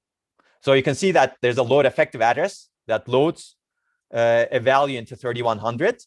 And this is basically what we do in the instructions. So this is the load address, as you can see over here. And then we reset the registers, the top two things over here, R3 and R2. And then we initialize the counter, as you can see over here, R2. And then we basically check the condition that's over here. And then we jump out if the condition is true. If not, then basically we execute this block over here, load the value in integers, and then accumulate it, and then increment the address. You can see that different form of adds are used, add register and add immediate over here. And then decrement the counter of integers, increment the address, we go to the next address in the next iteration. And then unconditionally branch, NZP is unconditional branch, unconditionally branch back to loading the value, right? That's what we're doing over here. Or checking the condition, sorry, not loading the value, because we need to check the condition first, because that's our loop exit place. So basically, you need to get the branches right? That's the key point over here. If you're doing assembly programming, you should not branch to here. You should branch to 3004 over here. Okay, so hopefully that's clear, right? And you know actually exactly how to execute all of these instructions in the LC3 data path that I showed you earlier. I'm not going to go through this in detail again, but everything that we have seen in the previous program, you've already seen in the execution of the LC3 data path. I see a hand raised. Is there a question? I see a hand raised by Alexander. Okay, maybe it was a mistake. That's also fine. If there's no question, then I will move on. Okay. Okay. So basically, that was our first program, and you know exactly how to execute every single instruction in that program. Now let's raise the abstraction level a little bit and talk about programming, because based on everything we have seen right now, now we know exactly how instructions execute. We're going to show you more of that later the next week. Now you know actually how to build programs that can execute on a real machine. And you know how the real machine is built based on the combinational and logic structure. So nothing is magic at this point. Nothing really should be magic at this point in terms of how you can go from a transistor all the way to assembly programming. And now we're going to close the gap for assembly programming. So we're going to talk about programming now from the high level.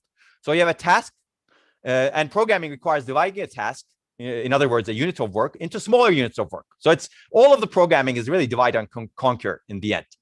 And the goal is to replace the units of work with programming constructs that represent that part of the task that you're subtask, let's say. And there are three basic programming constructs: sequential construct, conditional construct and iterative construct. And our instructions are actually enabling these instructions in the ISA.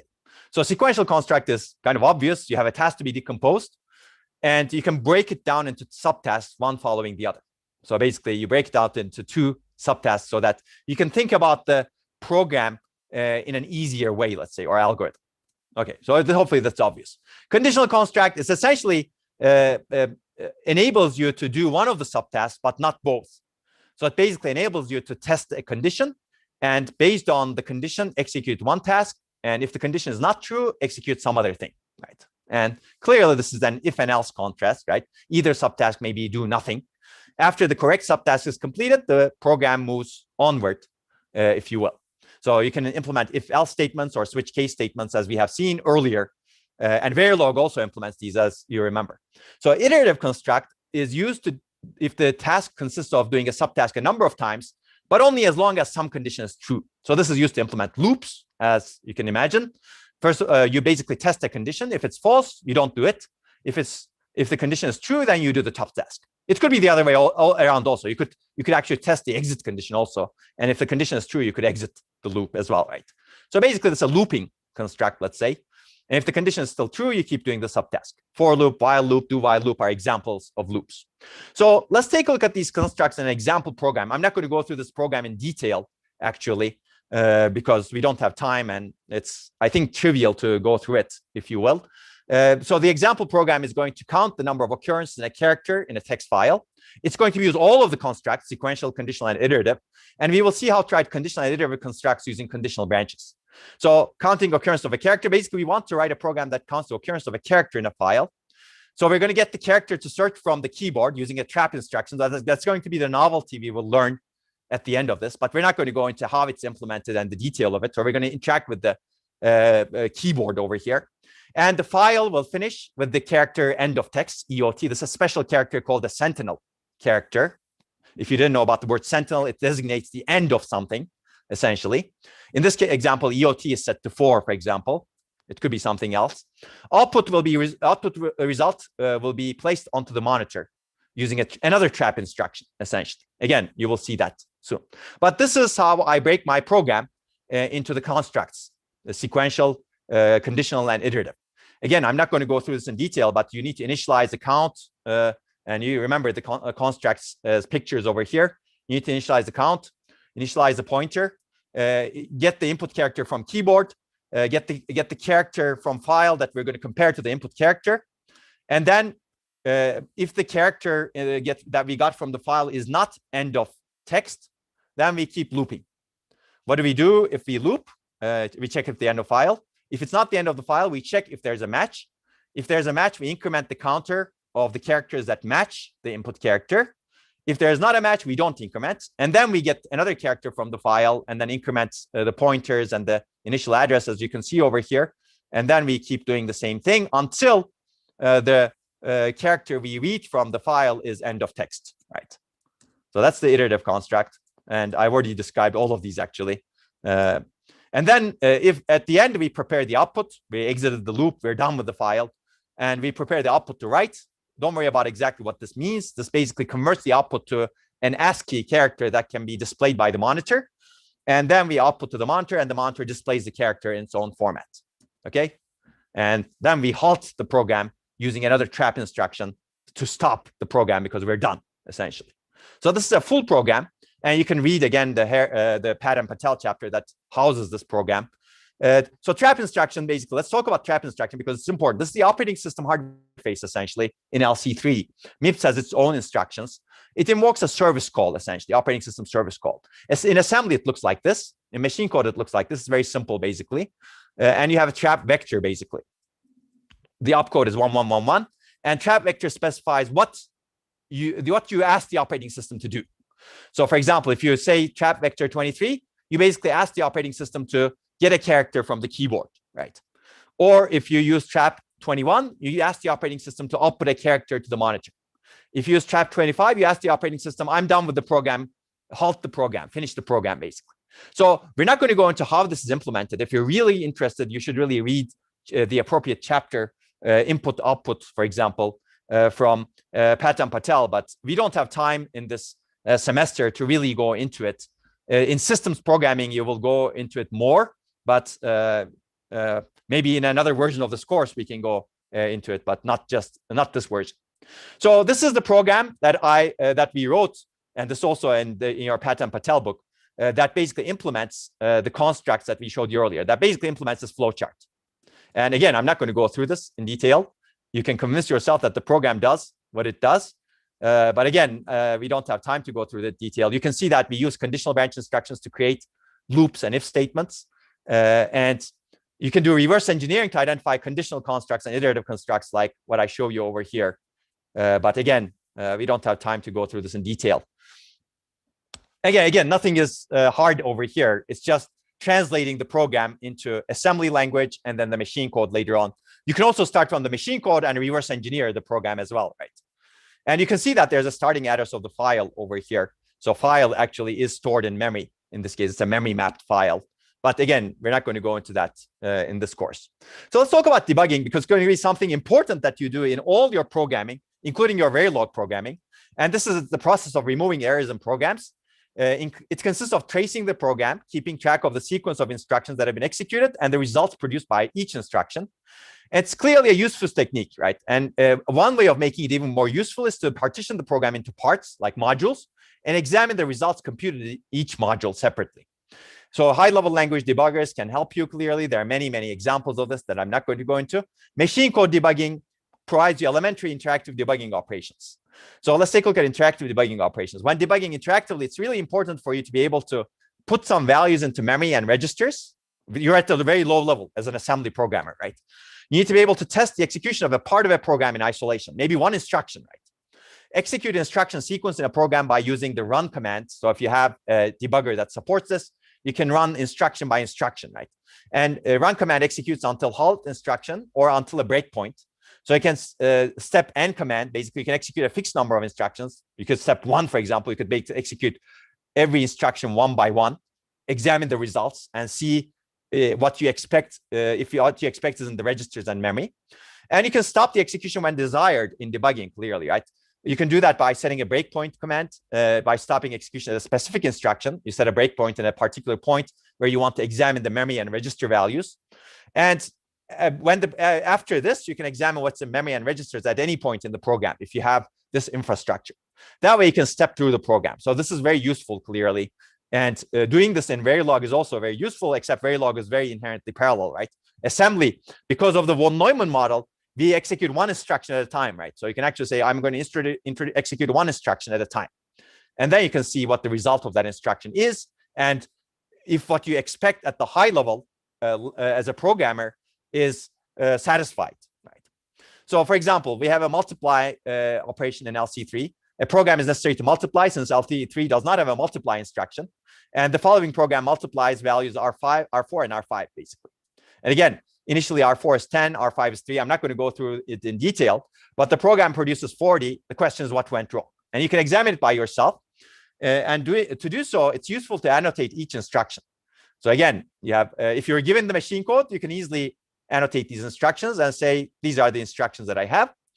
And if you examine the instruction and the contents of the registers after the execution of each instruction, you may find out that the correct result is here after 3 iterations. But after some point, branch is taken. And the branch should not be taken if R5 is equal to 0, because then you would be multiplying things by more than once. So if you go over here, R4 is 10, R5 is 3, and the program produces 40. Clearly, program should produce 30. The program iterated once more in the loop, basically one too many times. Because the branch condition codes were set wrong, the conditional branch should only be taken if R5 is positive. So basically, we did a mistake over here in the program. We set the Z bit, whereas we shouldn't be setting the Z bit. We should not be checking the 0 condition over here, because that is a boundary condition in which the program leads to one more iteration, which it should not execute, right? So the correct instruction should have been BRP as opposed to BRZP, right? So you can actually find the problems by executing the debugging the program by executing instruction by instruction clearly, or by setting breakpoints. I'm not going to go into the details clearly. So you can do easier debugging with breakpoints. As we said previously, we examine the instruction by instruction, but you can actually set a breakpoint at the branch and see where the branch goes. And you can examine the results of each iteration of the loop, as opposed to examining the results of every single instruction in the loop. And this way, you can actually look at interesting things that you care about, and you can still find the problem, basically.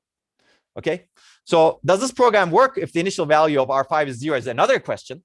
And I'll let you answer that, basically. That's another corner case, basically. If R5 starts with 0, does this program still work?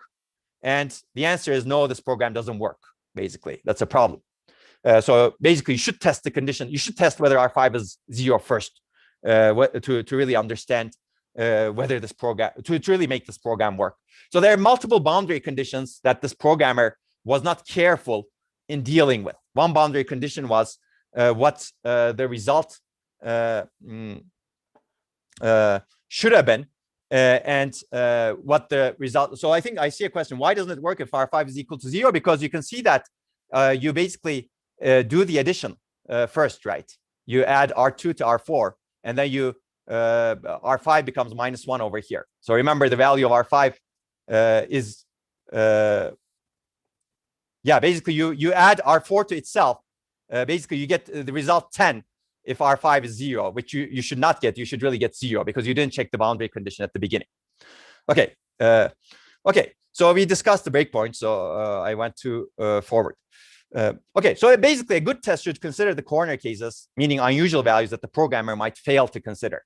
And again, this is not a well-written program because it didn't consider many corner cases, including whether R5 was 0 and whether when you should really branch over here. Okay, so very quickly, let's talk about conditional statements and loops in MIPS assembly, because it's going to be useful in your labs. Again, if you have to go somewhere, feel free to drop off. You can watch this later, or you will learn this anyway in your labs by yourself. But I'm going to cover it relatively quickly so that you have at least, if you want to watch it, you can actually watch it if you cannot attend it right now. But again, you're going to do this in your labs, as I said, so you're going to learn it by hand anyway. And the best way of learning is really by hands-on learning. So in MIPS, we can create conditional constructs with conditional branches, as we discussed. You can do branch if equal, as we discussed. And we're going to see an example of branch if equal. So high-level code looks like this. If I is equal to j, f becomes g plus h. And then independently of that, we subtract I from f. This is what the program looks like. You could call this silly function again, right? And MIPS assembly looks like this, basically. One way of doing this, encoding this in MIPS is, or programming this in MIPS is, basically we branch not equal if S4 and S3. Basically, we check if S3 and S4 are not equal and assume that S3 and S4 contain I and j. And if they're not equal, we skip the add.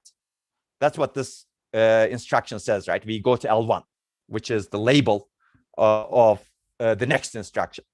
So if S3 and S4 are not equal, branch not equal, then go to L1. If they're equal, that means that we're going to do the add. So this is what it is, basically. It's very simple. You compare it to two values, and you do a branch if the two values are different. Okay. So if this statement was a little bit different, you had an if and else statement. Now you need to do something a little bit more, right? Basically, we use an unconditional branch to skip the else subtask if the if subtask is the correct one. So what does this mean? Basically, it means this. We write the code like this. This is the corresponding MIPS assembly code to the high-level code. We again have the branch not equal. If S3 is not equal to S4, meaning I is not equal to J, we skip the add and we go to done, essentially. Sorry, in this case, we do the else, right?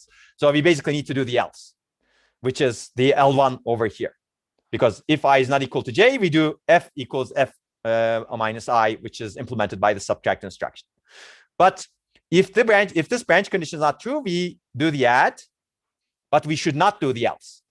To be able to enable that, we have an unconditional jump. Basically, if we do the add, we should really jump to done and skip the subtract. So hopefully that's clear. To be able to implement if and else statement, you need two branches. One is a conditional branch, and the other is an unconditional jump that skips the else part, right?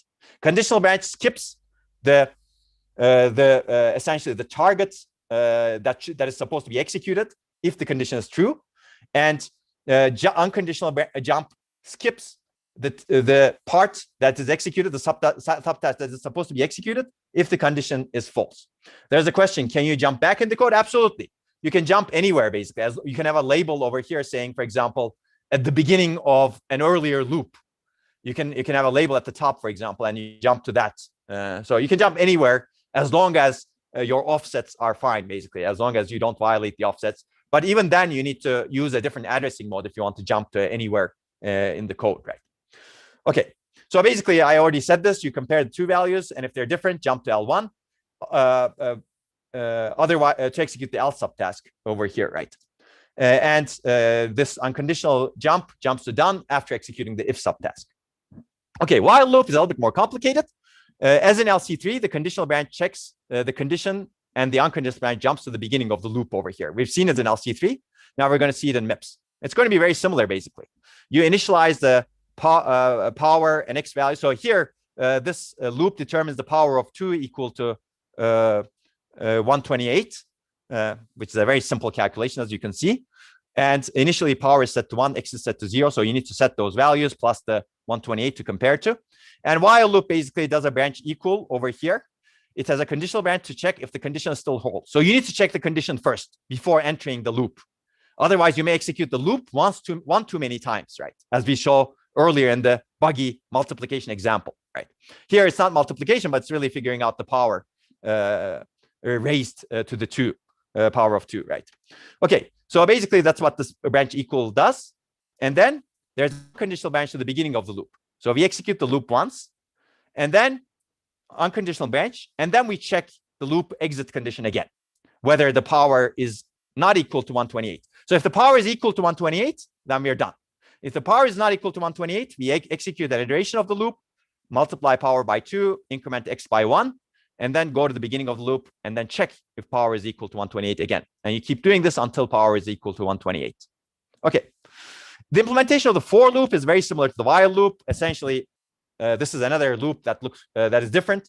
It's a for loop. You can see that you're adding integers from 0 to 10. 10 is not included over here. And essentially, it looks very similar, right? Basically, you set the variables, sum, I, and also you set something to 10 so that you can compare I to 10 at the beginning. If I is equal to 10, you jump out of the loop. If I is not equal to 10, you execute the loop iteration, and then you have an unconditional jump back to the branch equal, right? Essentially the same thing, basically, very similar to the while loop that we saw earlier. Okay, so you could use a for loop by using the set less than, which is a way of setting the registers. This is like condition codes in a little bit, but you set a general purpose register, not a condition code.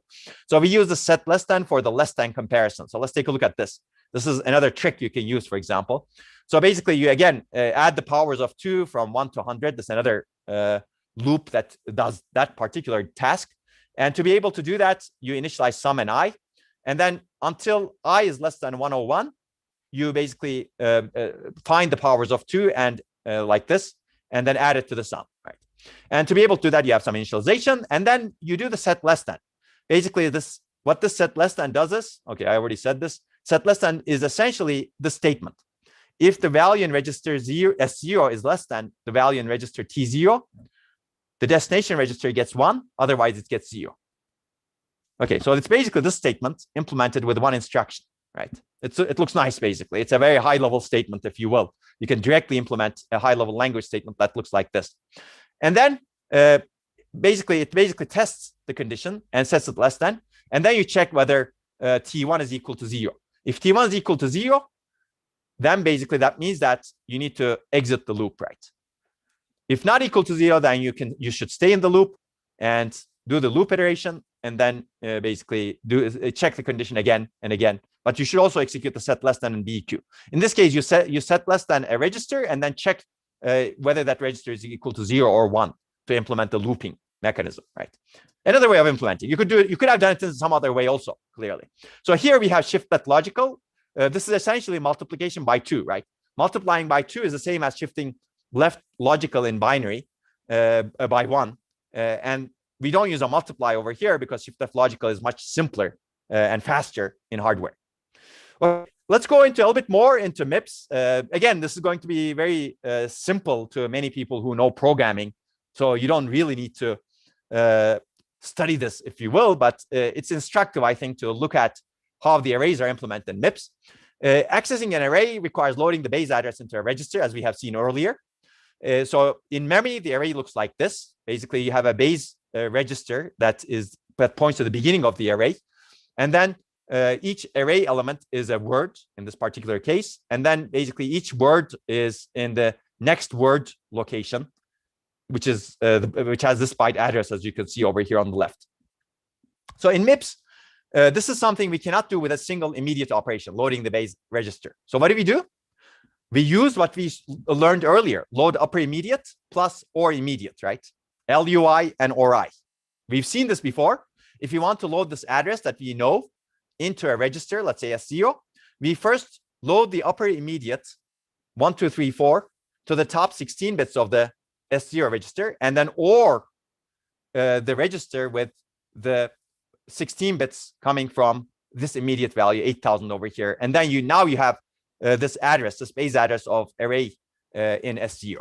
So now you can see how we can construct an address. This is very similar to LEA, load effective address in LC3, except it's more powerful because now you can load a 32-bit value over here. So let's take a look at how we manipulate arrays. Basically, if you want to manipulate an array, we first load the base address of the array into a register using LUI and ORI. As you can see over here, we're going to assume that that's the base address of the array. Now the base address of the array is in S0, and we're going to use things that we have seen earlier, basically. So if you want to get the element 0, we calculate the address as base address plus offset 0. If you want to load element 1, we calculate the address as base address plus 1 times 4 bytes per word. That's why this offset is 4. And then you can actually do the multiplication, do the store, and then do the multiplication and the store. The multiplication, again, is shift left logical because that's simpler to do than just a multiply operation. Now let's talk about function calls, and this is the last thing that I'm going to talk about, and conventions. It's going to be interesting because assembly is interesting, I think, here. But clearly, we want functions or procedures or modules in a programming language because this enables us to reuse code, and we have frequently accessed code. It makes a program more modular and readable. And functions have arguments and return value or values. So this is one example, right? You have a main function over here that gets executed, and then you have a sum function that gets called that essentially returns the sum of the two parameters, two arguments that it's given. So let's define something. So calling function is called the caller. So the main function is the caller over here. And the called function in this, so main, as I said, called function is called the callee. So sum function is the callee over here. Okay, so there are a bunch of conventions that people provide when you do assembly programming so that you don't destroy registers unnecessarily, and so that you can actually have much more modular code. If you obey these conventions, this is also called the programming interface, or essentially programming interface to the assembly language for a given architecture. If you follow these conventions, and if everybody follows these conventions, you don't need to save or restore some registers, as we will see. So basically, caller passes arguments, jumps to callee. Callee performs the procedure and returns the result to caller. So that's and then returns to the point of the call, basically. Let's take a look at this. But callee must not overwrite registers or memory needed by the caller. And this is really important. If the callee overwrites some registers or memory needed by the caller, when you return back to the caller, too bad. You don't have the registers you need. You don't have the memory you need. So that's why we need conventions, basically. So there are some conventions in MIPS and LC3. And again, these are conventions that you should obey if you want to actually be compatible with the rest of the world. So in MIPS, you can call a function or call a procedure using the jump and link instruction. In LC3, you can use a jump to subroutine, JSR and JSRR. These are different ways of calculating the subroutine address, basically. Or you can return, and you can return from procedure in MIPS using the jump register instruction. In LC3, you can return from subroutine ret instruction over here. And the argument values are supposed to be stored in MIPS in registers A0 through A3. And the return value in MIPS is supposed to be stored in V0. Okay, so that's expectation. And V0 is mapped to some register, as we have seen earlier, that I don't have over here again. So basically, let's take a look at a simple example. This is our high-level code. The main function calls a simple function that just returns. And you have this in main function. So the MIPS assembly looks like this. So what this does is basically you have a jump and link to simple, and then you have the add in the next instruction. So simple, in this case, doesn't contain anything, doesn't do anything, except it returns back, right? To return back, you just use the jump register, register A. So why register A? Because jump and link was a special instruction. Jump and link jumps to simple and saves PC plus 4 in the return address register, which is a special register in the general purpose register file, RA. In assembly, you can assume that after you do a jump and link, the return address, meaning the instruction after jump and link, will be stored in RA in the callee. Okay. So basically, that's why you can do jump register RA and then go back to this add instruction that comes right after jump and link. Hopefully that makes sense, right? This makes life easier in programming. Basically, now you have programming support, the hardware support or hardware software interface support for function calls in the instruction set architecture, right? In LC3, you have a similar thing. Basically, you have JSR or JSRR that puts the return address in R7. So there's a specific register. RA also has a number, actually. But basically, R7 is the RA in LC3. But it's essentially the same thing. Okay, so there's a very good question. What happens if we call a function from within a function? Don't we overwrite RA then? Absolutely. And then if you do that, the task of the simple function over here, if it calls another function, it has to save RA at that point, basically. And that's why we're going to introduce the concept of stack, for example, in a little bit. So that's a very good question, basically. Somebody needs to save. If you're going to overwrite a register that you're going to need later, or somebody's going to need later, you have to save it in memory and then reload it before it needs to be used. Okay, basically, as I said, jump register RA jumps to address in RA. LC3 simply uses the ret instruction, which is essentially a jump register, but it's a specialized jump register, which basically sets the PC to RA, essentially. Okay, so let's take a look at the high-level code over here. Let's look at a little bit more complicated example. So here we're looking at a main that's called diff of sums. It does something. Don't worry about it. But you can see what it does, basically. It adds f plus g and subtracts it from 8 plus I. And then it basically returns the result, right? So now this is a little bit more sophisticated function. So what does the main do? Basically, main sets up the arguments. So remember, this is the convention. A0, A1, A2, A3. Basically, it can pass 4 arguments to the function. And then it sets 2, 3, 4, 5, those arguments too. And then it does jump and link to diff of sums.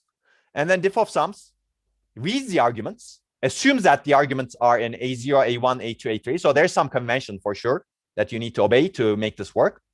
And then it subtracts, add, subtract, and then puts the result into V0 and jump register RA, which goes back over here. And then main takes the result and V0 does whatever it needs to do with it, basically, to S0. Okay, so basically we've used the convention. Arguments are stored in A0 through A3, and the return value is stored in V0. Okay, I already said this basically. And the return address is stored in RA again. Okay, so there is a need for a stack for function calls for the reason that we just discussed, actually, based on the question that I received. So if you look over here, the diff of sums looks like this, right? T0, T1, S0. What if the main function was using some of those registers that was used by the diff of sums, right? T0, T1, S0. Well, too bad. You're overwriting them, right? So if you remember over here, we're using T0, T1, S0. And we didn't think about this, right?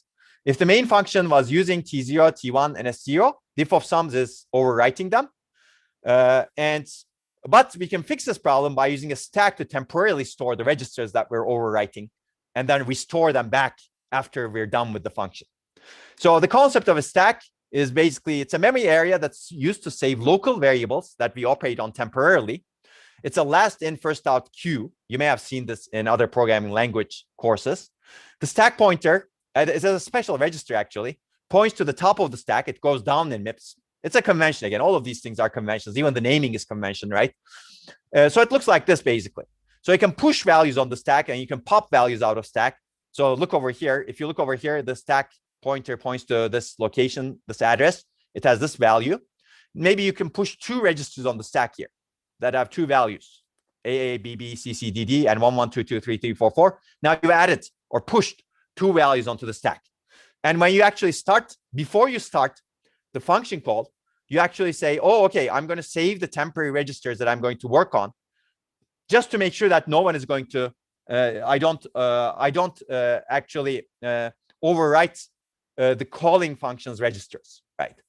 And you can push them on the stack. And at the end of your function, you can pop them from the stack and put them back into the registers where they were supposed to be. So here, 2 words are pushed on the stack. Let's take a look at this example. So we have the same function that we saw earlier. It's writing T0, T1, S0, but we don't know if the calling function uses them. So what we do is basically we allocate space on the stack to store 3 registers. Basically, we do this to the stack pointer. And then we basically store S0, T0, and T1 to memory locations on the stack. And now we can overwrite, because we stored the old values of S0, T0, and T1. Now we can comfortably overwrite T0, T1, S0, and then compute values based on that, based on whatever we want to do. And at the end, before we do the jump register, register A, we load back the values that we pushed on the stack into T1, T0, and S0 to the corresponding register. So this is called spilling values on the stack and filling values back from the stack. We're spilling values on the stack because we're using some registers that we don't know if somebody else used that called us. And then before the function returns, we're going to fill the values back into the registers so that the calling function sees the registers as they sent the register file to us. Okay, that's the idea over here. And then we deallocate the stack space, because the stack pointer can also be used by the calling function, basically, right? So stack pointer is a common memory area that's used by all functions. And this is a very general way of saving and restoring registers, as you can see. So the question that was asked earlier, RA, right? Register A, if you're going to overwrite, if you're going to call another function inside diff of sum, so if you're going to call, for example, another function, you'd better save RA on the stack and get back RA after that from the stack when you do that. Again, saving and restoring all registers requires a lot of effort. In MIPS, there's a convention about temporary registers. So actually, we did not need to save temporary registers, assuming everybody obeys the convention again. There's no need to save the temporary registers, because the convention says temporary registers, the calling function should not expect the values in temporary registers to remain the same after it calls a function. Okay, that's a convention again. These are programming conventions. Okay, so there's a register saving convention that enables us to use temporary registers without worrying about the calling function. But if we're using S0, we'd better save it, because S0 isn't that part. That's not part of that convention. Basically, temporary registers are called non-preserved registers. They are not saved. Thus, they can be overwritten by the function. The function, it's not the function's responsibility to save them, essentially. But registers S0 and S7 are preserved. Or they're called callee saved, which means that it's the function's responsibility to save them, going to overwrite them. That's true for RA as well, by the way. Okay, so now we're done, actually. We covered a lot of interesting concepts. Again, you're going to learn this anyway at some point, but hopefully it's interesting if you stayed. If you didn't stay, that's fine. You can watch it, or if you really need it, you can actually refer to the lectures when you need it from the labs. But essentially, we've covered all these concepts relatively quickly. If there are any burning questions, I'm happy to answer them. Otherwise, we're going to call it a day. I think a lot of the questions are already answered. It looks like a lot of them are answered. Yeah. So can we try assembly coding anywhere? I don't quite understand that question, but certainly you can try assembly coding in a machine, right? If you have in the machine that you're going to build in your lab, for example, in the FPGA, you're certainly going to do that. Or you can do it in a simulator, or you can actually do assembly programming in x86 as well, but we don't teach x86. But any machine that enables you to execute machine code, you can do that. And there are more detailed answers that the TAs can give as well. Okay. Okay, I think we're done at this point. I don't see any other questions. Looks like Rahul actually provided a bunch of different links, and we're going to provide those links also on the course website. We should make sure of that. So at this point, we're done. Next week, we're going to start with more detailed microarchitecture, and we're going to actually build up to existing microarchitectures. So until then, have a nice weekend and the early part of the week. Take care, and I'll see you on Thursday.